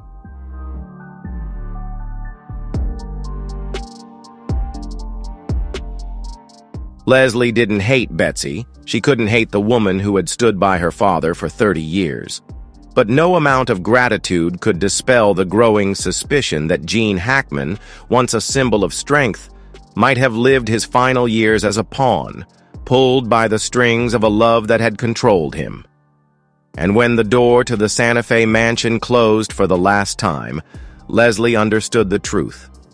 The one who held the key had been trapped in that house, along with secrets that would never be revealed.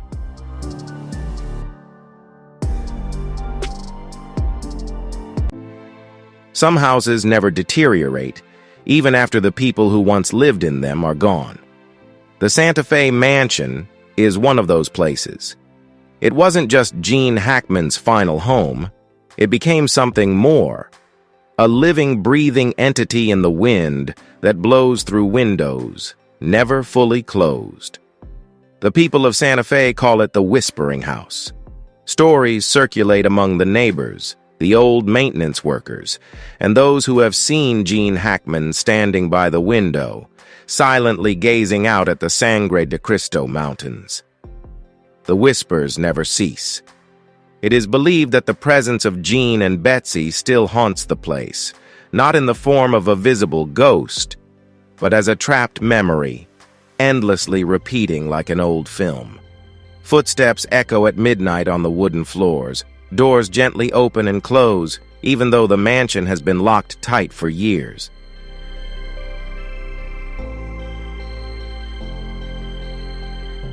And when the doors of the Santa Fe mansion closed for the final time, Leslie knew the answer to Gene Hackman's fate. Whoever truly held the key would forever be locked in that house, along with the buried secrets.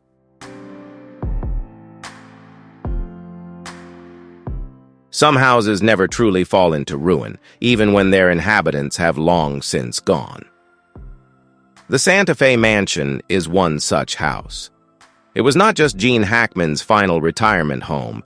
It became a living entity, breathing with each step, silent with every breeze that passed through windows that were never completely closed. The people of Santa Fe call it the Whispering House.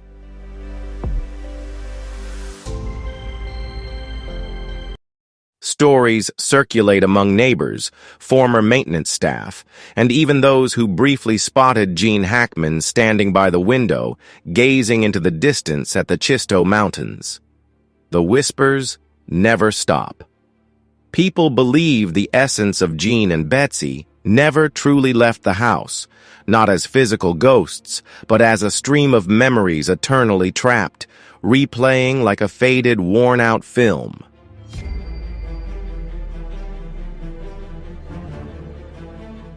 Fragments of conversations, footsteps echoing at midnight on the wooden floor, the sound of doors softly opening and closing, even though the mansion had been locked tight. They loved each other, a love so strong it could burn both souls. But they also feared each other, feared losing each other, feared a day when there would be no one left to hold on to in the darkness of old age.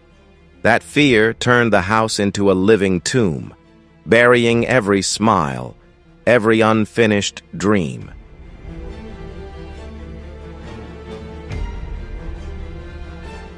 Leslie Hackman, the sole heir of Gene, neither sold the house nor moved in, but she returned once every year on the anniversary of her father's death, standing before the heavy wooden door, her hand trembling on the doorknob but too afraid to turn it.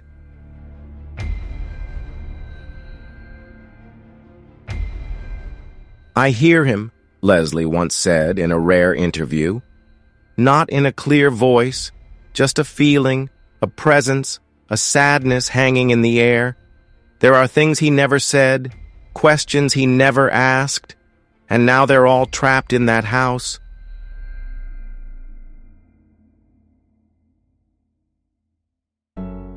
Did Gene Hackman truly leave behind a final recording? That question haunts reporters, fans, and documentary filmmakers, all of whom try to reach Leslie, but no one has heard the recording except for her. Not a single second of sound, not a single copy has been revealed.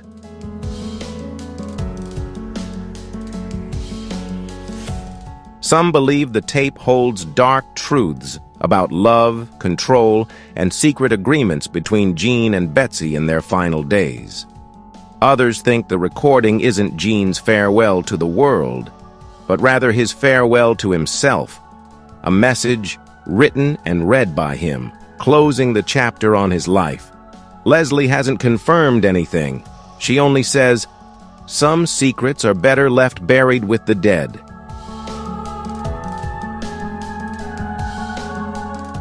The house still stands there, lonely on the hillside, with no one daring to buy it. Documentary film crews have requested to shoot there, but they encountered strange glitches when entering the backyard. Distorted images, missing audio, or recordings of inexplicable sounds like the scraping of a wooden chair, the sighs of someone in an empty room. The Santa Fe mansion isn't just a property, it is a living tomb where secrets are locked within every plank of wood, every brick, every window pane.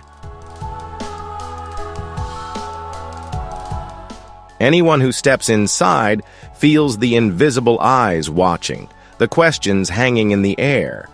Questions that only Gene Hackman, Betsy Arakawa, and Leslie Hackman may ever know the answers to. As for the outside world, we can only hear the whispers of the house, the echoes of love, fear, and truths that were never revealed. And when the door of the Santa Fe mansion closes at sunset, it doesn't just close another day. It closes a mysterious chapter with no end. Hackman always kept his personal life private, especially when it came to his children during interviews. In 1989, he shared with film critic John C. Tibbets that audiences appreciated him because they saw him as an ordinary man. He explained that he preferred to keep his personal life simple so that viewers could easily connect with him through his art. He also admitted that he didn't cope well with the transition from a lackluster career to one of success. While he always took care of his family and made sure they had everything they needed, he acknowledged that he had become too enamored with the old Hollywood and its mystique.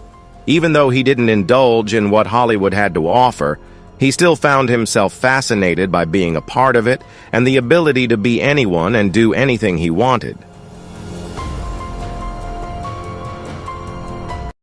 Hackman made rare comments about his children in an interview with the Irish Independent in August 2000. He shared that his children had helped him decide to continue his acting career rather than pursue a job behind the camera. Although he had the opportunity to direct Silence of the Lambs, he ultimately turned it down, a decision he had no regrets about. Hackman said, "I didn't think twice about that decision," and mentioned that his children helped him realize it wasn't the best choice. He also admitted that being the child of a famous person was difficult, and that his success had always been a burden on his children. Despite the complex relationship with his father, Hackman's children always loved him and were shocked to hear of his tragic death. Gene Hackman and his wife, Betsy Arakawa, were found dead in their home in Santa Fe, New Mexico, on February 26, 2025, leaving the world stunned and full of questions. 9 days after the legendary actor and his wife, along with their dog, were found dead in their 9,000-square-foot home, the circumstances surrounding their deaths remain unclear, with many questions about what truly happened in their secluded home.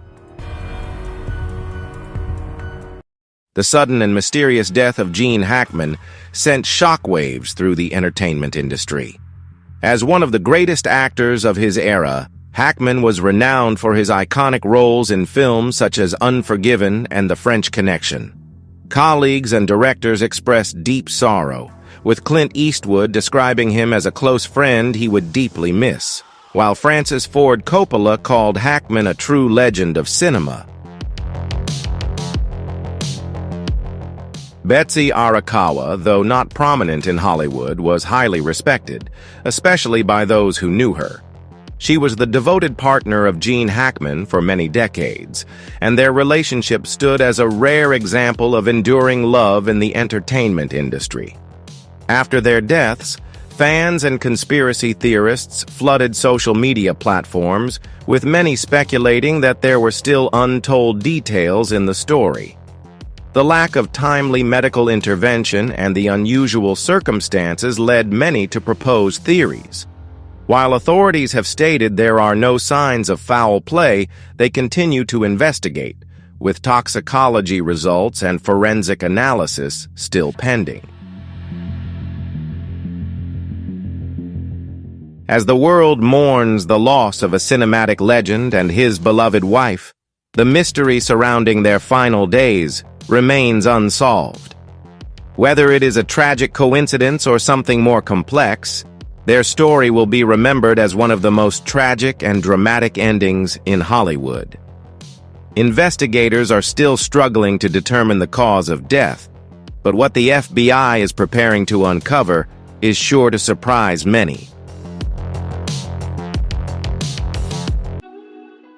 Officials initially focused on determining the cause of death for Hackman and Arakawa, but no clear conclusions have been reached. While there are no signs of trauma, carbon monoxide poisoning, or foul play, investigators seem to be broadening their search to uncover the truth. Currently, they have begun to suspect that the house might be hiding important secrets. As information about the FBI investigation spreads, many theories are starting to emerge. Some believe that Hackman, known for his reclusive lifestyle in his later years, may have been concealing a major secret within his home. Officials initially focused on determining the cause of death for Hackman and Arakawa, but no clear conclusions have been reached. While there are no signs of trauma, carbon monoxide poisoning, or foul play, investigators seem to be broadening their search to uncover the truth. Currently, they have begun to suspect that the house might be hiding important secrets. As information about the FBI investigation spreads, many theories are starting to emerge. Some believe that Hackman, known for his reclusive lifestyle in his later years, may have been concealing a major secret within his home. And that's all. The mystery surrounding Gene Hackman's final message continues to baffle those who knew him, and the truth about his final moments may be even more terrifying than we thought. With never-before-seen footage revealing strange clues and the investigation into his death still ongoing, it's clear that the life of this legend holds secrets yet to be uncovered. Share your thoughts in the comments section. Don't forget to like, share, and subscribe to stay updated on this case. Thank you for watching, and we'll see you in the next shocking story. When the police and FBI began investigating the mysterious death of legendary actor Gene Hackman and his wife, no one could have imagined that the truth behind it would surpass all expectations.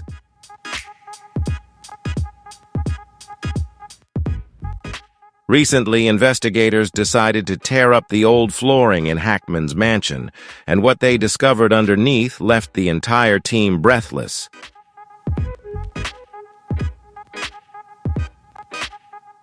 These clues could change the entire story, and you won't believe what they found. Join us as we uncover the truth in this video.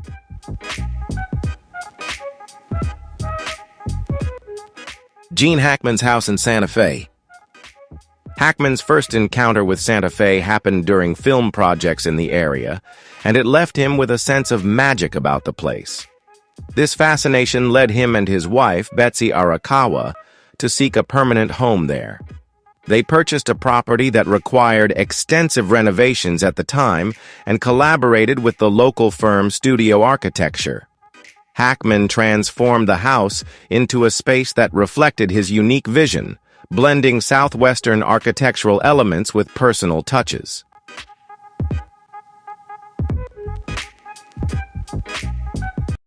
His new home sat atop a high hill, spanning 12 acres covered with piñon trees, just a few miles from Santa Fe, offering a breathtaking 360-degree view that extended all the way to the Colorado mountains.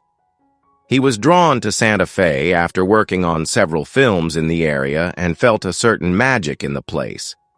He said he purchased the property because of its location and later reached out to Santa Fe architects Harry Dapel and Steven Samuelson of Studio Architecture to help him transform the house into the personal space he envisioned.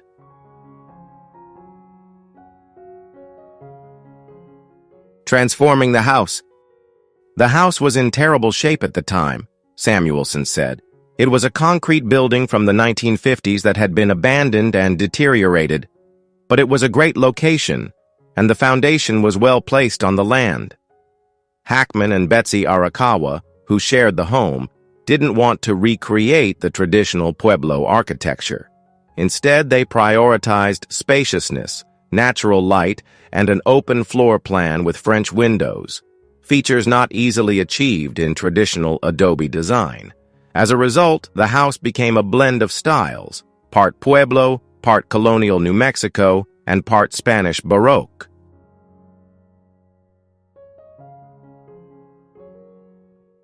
The house isn't purely one style at all, Samuelson said. It has a raw quality, almost like a barn converted into a home, both expansive and cozy at the same time. The first step in creating a sense of spaciousness was removing 90% of the roof, allowing the ceilings to be raised up to 20 feet in some areas. The interior spaces were reimagined, and walls were torn down to fulfill Hackman's desire for large, open rooms. 3 small rooms were combined into the heart of the home, a vast living area featuring original tree trunk columns, incredibly comfortable sofas, and a state-of-the-art sound system to fill the space with the music Hackman loved.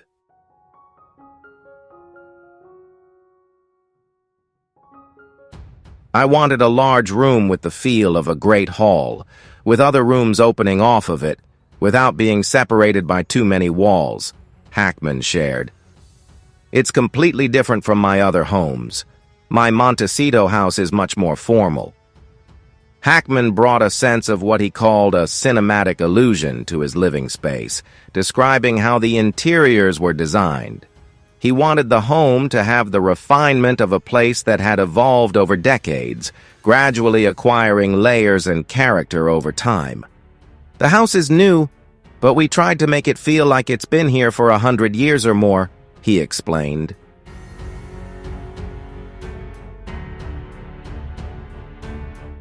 Plastering is great, but I wanted water stains, as if there had been leaks over the years, he said. I wanted some of the plaster to be darkened, as if it had been stained by smoke. He admitted that he had to do a lot of convincing with the plaster workers because this was exactly what he wanted. But the result was walls that subtly transitioned from one shade to another, creating distinct spaces without disrupting the sense of openness. For example, in the entryway, a rich teal gradually fades into a soft brown, forming a seamless color bridge between the exterior and interior.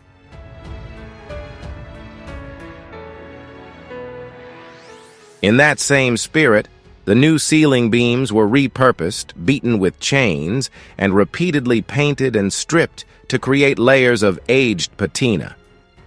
Hackman also wanted stamped tin ceilings in certain rooms of the house. When he couldn't find any available tin patterns that satisfied him, a local craftsman was brought in to create exactly what he envisioned. Hackman was involved in every aspect of the home. He determined the floor plan for the architects, specified every detail in the kitchen, and even took part in the demolition work himself. As a talented painter, he would sometimes mix colors on his palette himself to guide the workers on exactly what he wanted. Although he was on set for most of the construction period, Hackman remained closely involved in every aspect of the project. He was a very engaged client, very artistic and extremely detail-oriented, Samuelson said. We had to call and send sketches constantly, or else a few days later we'd get a call saying, "Hello, this is Gene Hackman. Do you remember me?"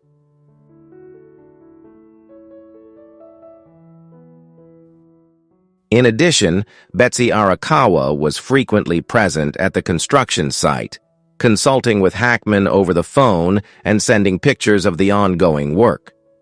When it came time to decorate the house, they didn't want to stick to a pure Santa Fe style. Hackman explained, "We bought a few things in Santa Fe, some others came from auctions in New York, an antique store in Germany that Betsy and I found, and from Los Angeles. It's a beautiful combination of soft Southwestern-style pieces and sharp-edged antiques." The newly purchased items, as well as furniture from Hackman's Montecito home, were blended by Santa Fe designers Ken Figueroa and Glenn Gomez, who the couple described as their interior design partners. The softness of the colors and lines of Santa Fe and the traditionalism of European antiques were connected by large, colorful accessories to scale. Just as in their architectural style, there was no effort to turn the house into a museum of New Mexico art and craftsmanship. Some of the most effective pieces came from Morocco, including spice racks painted with intricate designs that resembled mosaic paintings. If you want to know what really happened and uncover the shocking details of this investigation, don't forget to hit like, subscribe, and turn on the notification bell so you don't miss any of our videos. Leave your thoughts in the comments below. What do you think about the FBI's findings? We look forward to hearing from you.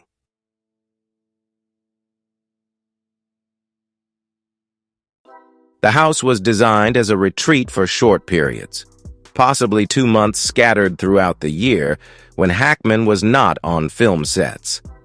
During these times, the focus was on comfort and tranquility, free from the interruptions of guests or constant parties. If he felt like painting, Hackman could drive his truck to the mountains, bringing along oil paintings and canvases. Otherwise, he would spend hours reading books and listening to music in the living room, watching the desert change colors and the clouds move across the surrounding mountains of Santa Fe. Hackman embraced a simple and creative lifestyle. After retiring from acting in 2004, he dedicated his time to painting and writing, drawing inspiration from his peaceful surroundings. His daily routine often included morning walks, studio work for his art, and evenings spent with Betsy, enjoying the serene atmosphere in their home.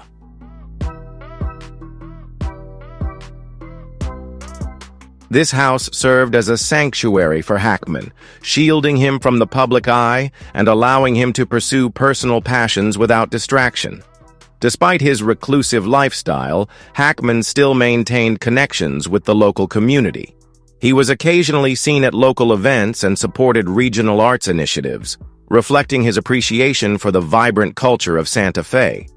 However, he greatly valued his privacy and protected his home as a sacred space, far removed from the noisy world of entertainment.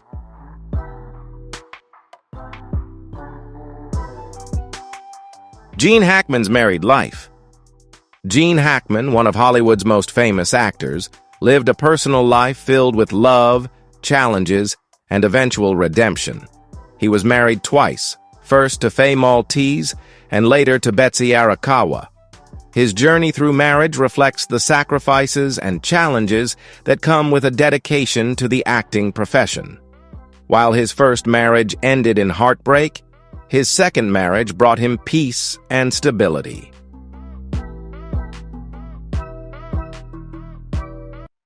Hackman met Faye Maltese in the early 1950s when he was still an aspiring actor struggling to make ends meet. At the time, he hadn't yet made a mark in Hollywood and had to take on various odd jobs to survive. Faye, who was a secretary, saw something special in him despite his financial hardships. The couple fell in love, and in 1956, they got married. They built their life from scratch, moving from one small apartment to another as Hackman worked tirelessly to establish himself in the film industry. In the early years of their marriage, money was tight, and Hackman often doubted whether he would ever find success.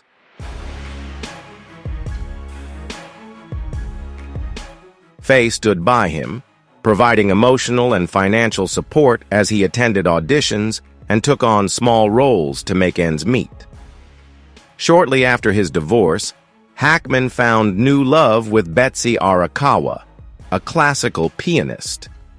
They met in the early 1980s when she worked at a fitness center in Los Angeles. Hackman, by then in his 50s, was drawn to Betsy's intelligence, kindness, and passion for music. Their relationship developed slowly, and by 1991, they were married. Unlike his first marriage, which had been marked by career struggles and separation, Hackman's second marriage brought him peace and stability. By then, Hackman had achieved great success in Hollywood and no longer needed to prove himself. Together, Gene and Betsy built a peaceful life away from Hollywood, settling in Santa Fe, New Mexico. Unlike his first marriage, where fame created tension, Hackman's second marriage flourished in privacy. The couple stayed together for over 3 decades, with Betsy providing the... By then, Hackman had achieved great success in Hollywood and no longer needed to prove himself. Together, Gene and Betsy built a peaceful life away from Hollywood, settling in Santa Fe, New Mexico. Unlike his first marriage, where fame created tension, Hackman's second marriage flourished in privacy. The couple stayed together for over 3 decades, with Betsy providing the companionship and support that Hackman had lacked during his years as an up-and-coming star.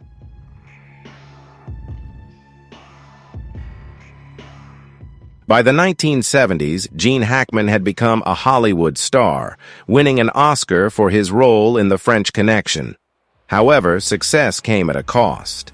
Let's take a look at how Hackman relentlessly pursued his career in Hollywood and how it affected his relationship with his children, leading to years of distance and complexity.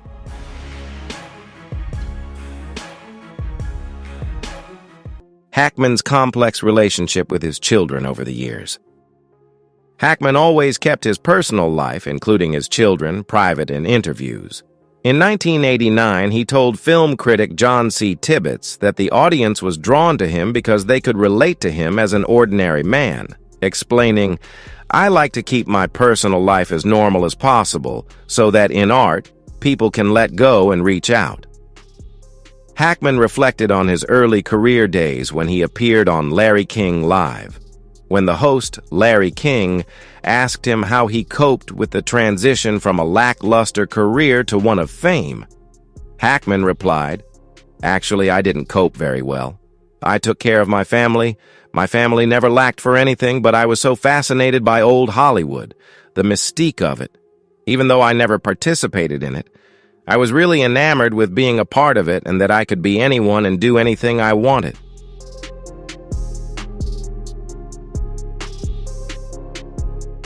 Hackman and Maltese welcomed their first child, son Christopher Allen Hackman, in 1960. The 2-time Oscar winner sat down with journalist Lita Powell Drake in February 1984 for an interview about the film Misunderstood.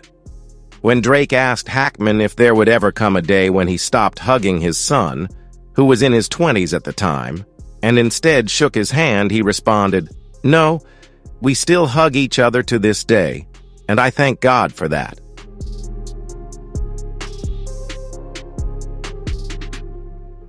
He added, "I don't think there will ever be a moment where we have to shake hands. That was really a big challenge for me in the film, and one of the coldest things a person can do is to be unaware and insensitive to the needs of a child who needs to be embraced in their father's arms. Hackman also spoke about fatherhood in an interview in 2011. When asked if he had any advice for his son, Hackman said, "I lost touch with my son about advice when he was young." He continued, "It might be because I was away so much, making films at locations when he was at an age where he needed support and guidance. It was really difficult for me to be away for 3 months, then come home and start giving him orders."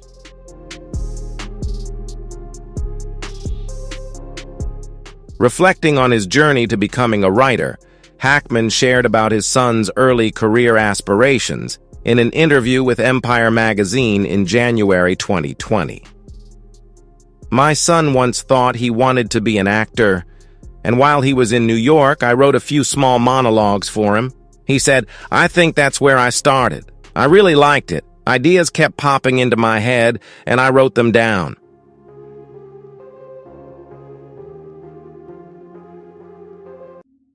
Hackman and Maltese welcomed their second child, daughter Elizabeth Gene Hackman, in August 1962.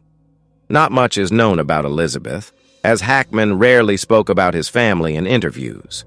While he didn't specify which of his 2 daughters he was referring to, he did share a heartfelt story about a tough period in his career during the 70s and 80s.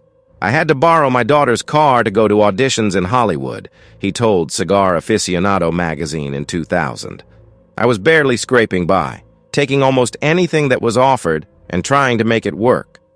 Elizabeth also attended a few events with her father, including the premiere of Superman in December 1978, where he played the villain Lex Luthor at the Kennedy Center in Washington, D.C.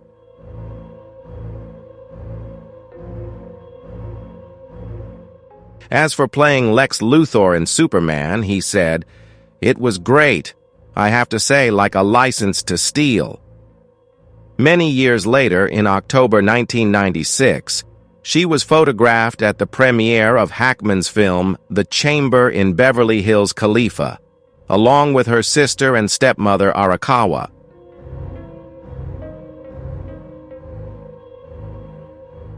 Hackman and Maltese welcomed their third child, daughter Leslie Ann Hackman, in October 1966.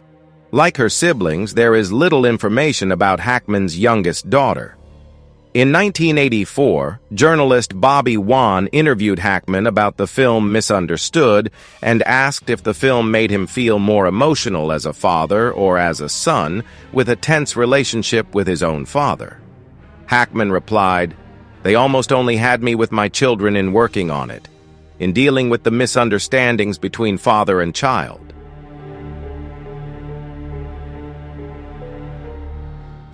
He talked about his role. "My youngest daughter watched the movie, and she was very moved by it, but I think she was affected because it was a film, not because I was in it. She liked it as a movie and introduced it to her girlfriends. They're going to see the screening next week. She really liked it, and I hope the older kids like it too."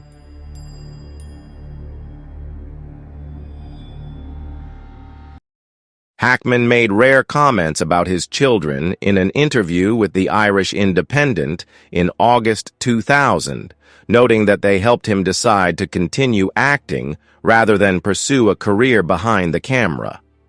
After acquiring the rights to Silence of the Lambs, he initially planned to make his directorial debut, but ultimately turned down the job, a decision he said he had no regrets about. He shared, "I didn't think twice about that decision," and added, "My kids helped me see that it wasn't the best thing for me." He also acknowledged that being the child of a famous person was difficult, adding, "I couldn't always be home with them as they grew up and lived in California. My success always weighed heavily on them." Despite the complex relationship with his father, Hackman's children loved him dearly and were shocked to hear the news of his tragic death.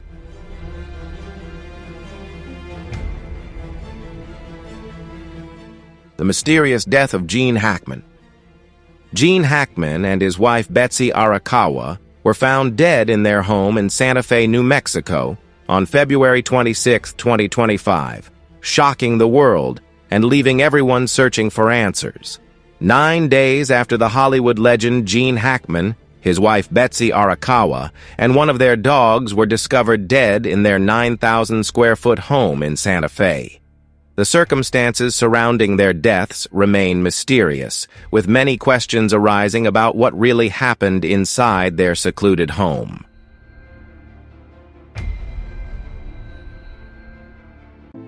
The couple was discovered when a maintenance worker, unable to reach them for several days, decided to check on their well-being.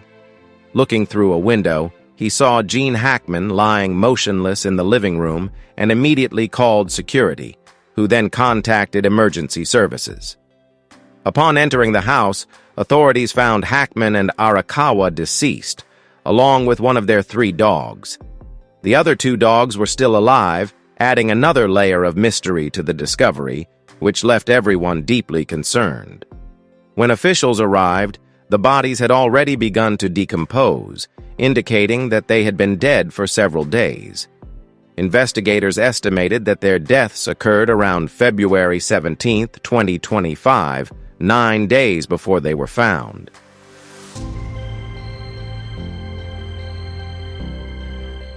Initially, authorities searched for signs of unauthorized entry, criminal activity, or external injuries on the bodies, but they found nothing.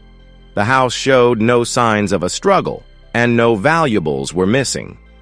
One crucial question that puzzled investigators was why neither Hackman nor Arakawa called for emergency help.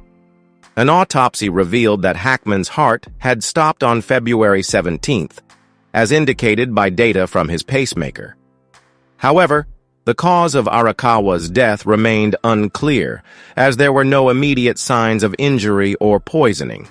Carbon monoxide poisoning was ruled out after tests came back negative, and there were no gas leaks in the house.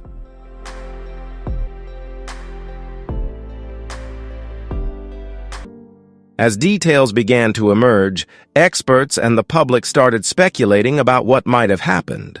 One prominent theory is that Hackman, who had a history of heart disease, may have suffered a fatal heart attack and collapsed in the living room. Arakawa, upon discovering him, might have been shocked or experienced extreme stress.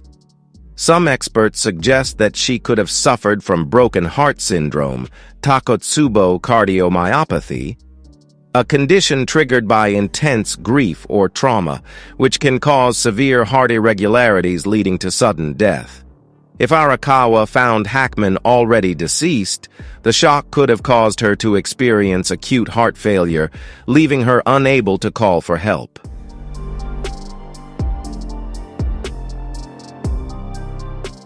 Another theory considers the possibility of an underlying medical condition affecting both individuals, although toxicology reports have yet to provide a clear answer. Some speculate whether they may have had an agreement in case of a medical emergency, possibly deciding not to call 911 for personal reasons.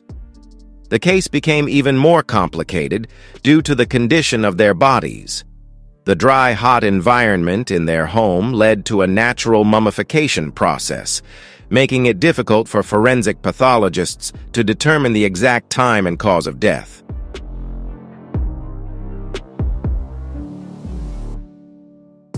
The question of the isolation of the house.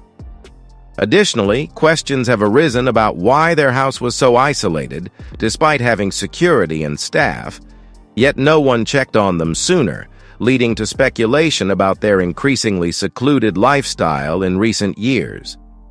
Hackman had withdrawn from the public eye after retiring from acting in 2004, preferring a quiet life away from Hollywood.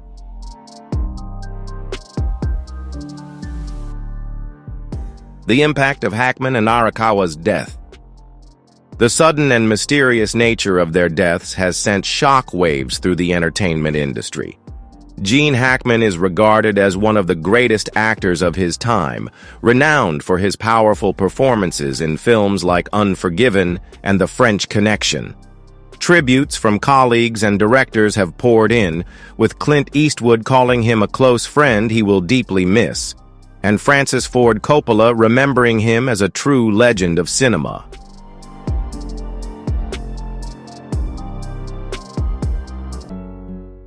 Betsy Arakawa, although not widely known in Hollywood, was deeply respected by those who knew her. She was Hackman's devoted partner for many decades, and their relationship was considered a rare example of lasting love in the entertainment industry. Fans and conspiracy enthusiasts have flooded social media, with some speculating that there may be more to the story than what has been revealed. The lack of timely medical intervention and the unusual circumstances have led to widespread speculation. While officials have confirmed that no foul play is suspected, authorities continue to investigate the case, with toxicology reports and further forensic analysis pending.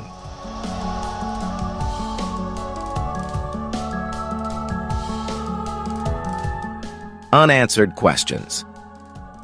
While the most plausible theory points to a tragic chain of natural events, with Hackman dying from heart failure, followed by Arakawa's death potentially due to stress, many questions remain unanswered. Why didn't they call for medical help?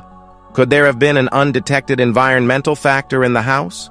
Did their deep bond lead to them passing away together, unable to live without each other?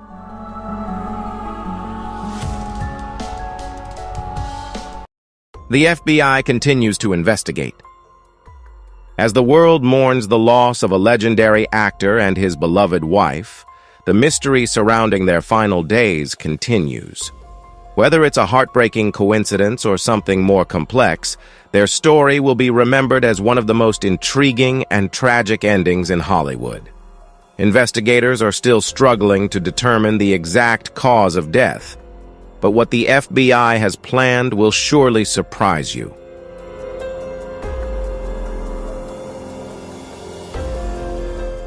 The FBI is dismantling the old floorboards from Gene Hackman's mansion. At a recent press conference, Santa Fe County Sheriff Daniel Morales addressed concerns surrounding the investigation. "I'm not saying it's unusual, but it's not normal to find two people deceased in a home," he said. Speaking to a crowd of reporters, he acknowledged the unusual circumstances of the case but kept specific findings from the FBI under wraps. "We are working closely with federal agencies to ensure that nothing is overlooked. At this point, I can't comment on specific details, but I can confirm that additional investigative measures are being taken within the premises of the house," Sheriff Morales stated. Expanded investigation.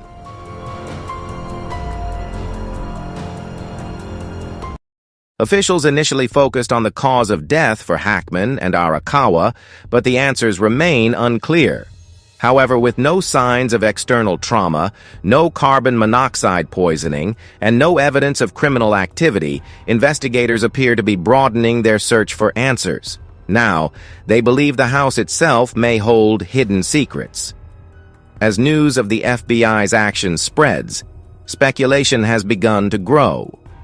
Some theorists suggest that Hackman, known for his reclusive lifestyle in his later years, may have concealed a long-held secret in his home. Could there be a hidden room, a concealed safe, or even long-lost documents buried beneath the floor?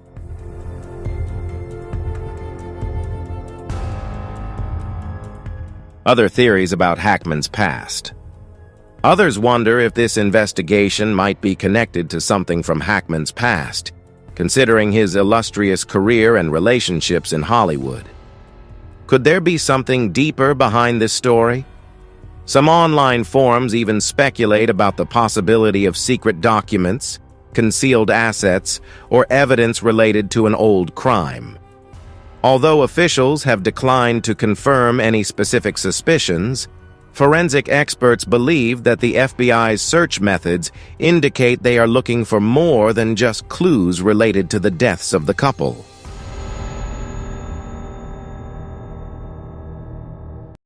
Unconventional criminal investigation.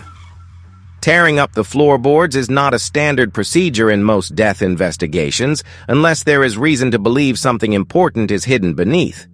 Potential possibilities include whether there could be traces of criminal activity that were previously overlooked, or if something had occurred in the house in the past. Could the floorboards hold hidden forensic evidence? Old houses sometimes have secret compartments built into the floors and walls. Could Hackman have hidden? Hackman's family, as well as close friends, have remained silent, fueling speculation that something major is about to be revealed.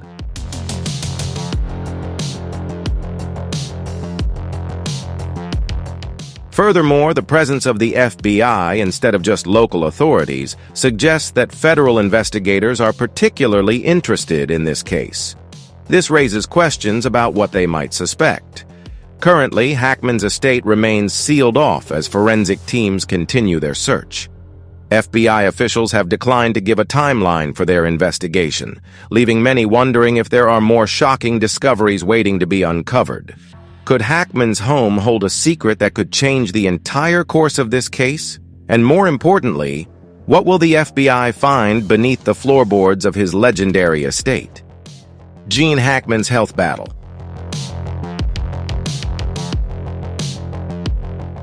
Hackman faced several health issues in his later years. Struggles with heart disease, previous injuries, and the natural effects of aging became significant factors in his life after retiring.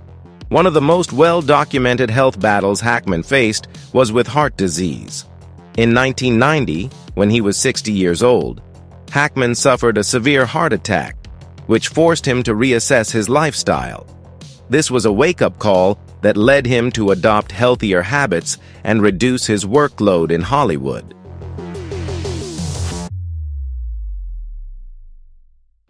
In 2004, Hackman made the difficult decision to retire completely from his acting career. Although he never explicitly stated that health issues were the sole reason, it was clear that his body needed rest. By this time, he had undergone various medical treatments, including the implantation of a pacemaker to regulate his heart condition.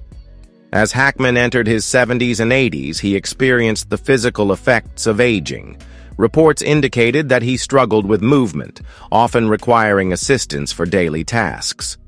While his mind remained sharp, his physical condition prevented him from appearing in public.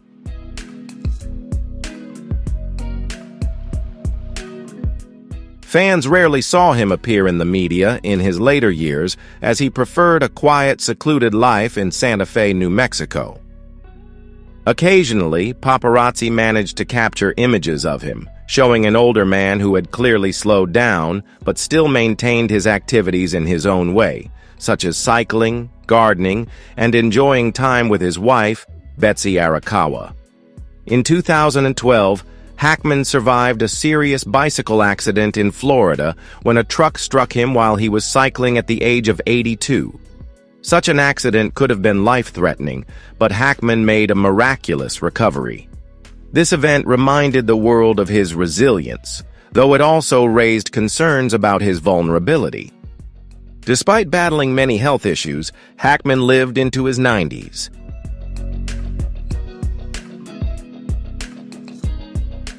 However, reports indicate that his health had deteriorated in the years leading up to his death in 2025. Close friends stated that he had become weaker, with increasing difficulty moving, although he remained mentally alert. When Hackman and his wife were found dead in their home in February 2025, many speculated whether his cardiovascular condition played a role in his death. Data from his pacemaker confirmed that his heart had stopped on February 17th, but the cause of death remained unclear.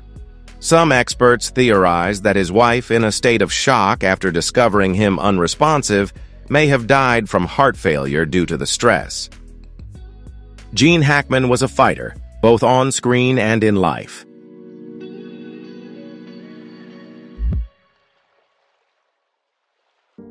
Despite facing numerous health challenges, he lived a long and fulfilling life, choosing to spend his final years in peace, away from Hollywood.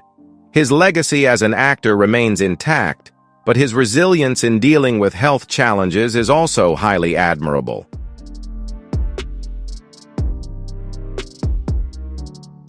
With the surprising findings in the investigation, we may have only scratched the surface of a larger mystery. Were Hackman and his wife truly victims of an unexpected accident? Or are there strange revelations that the FBI is slowly uncovering? This story is sure to continue making waves in the public for the time to come. Thank you all for watching the video, and don't forget to share your thoughts on what might be hidden under Gene Hackman's floor. Stay tuned with us, and make sure to subscribe so you don't miss any important updates.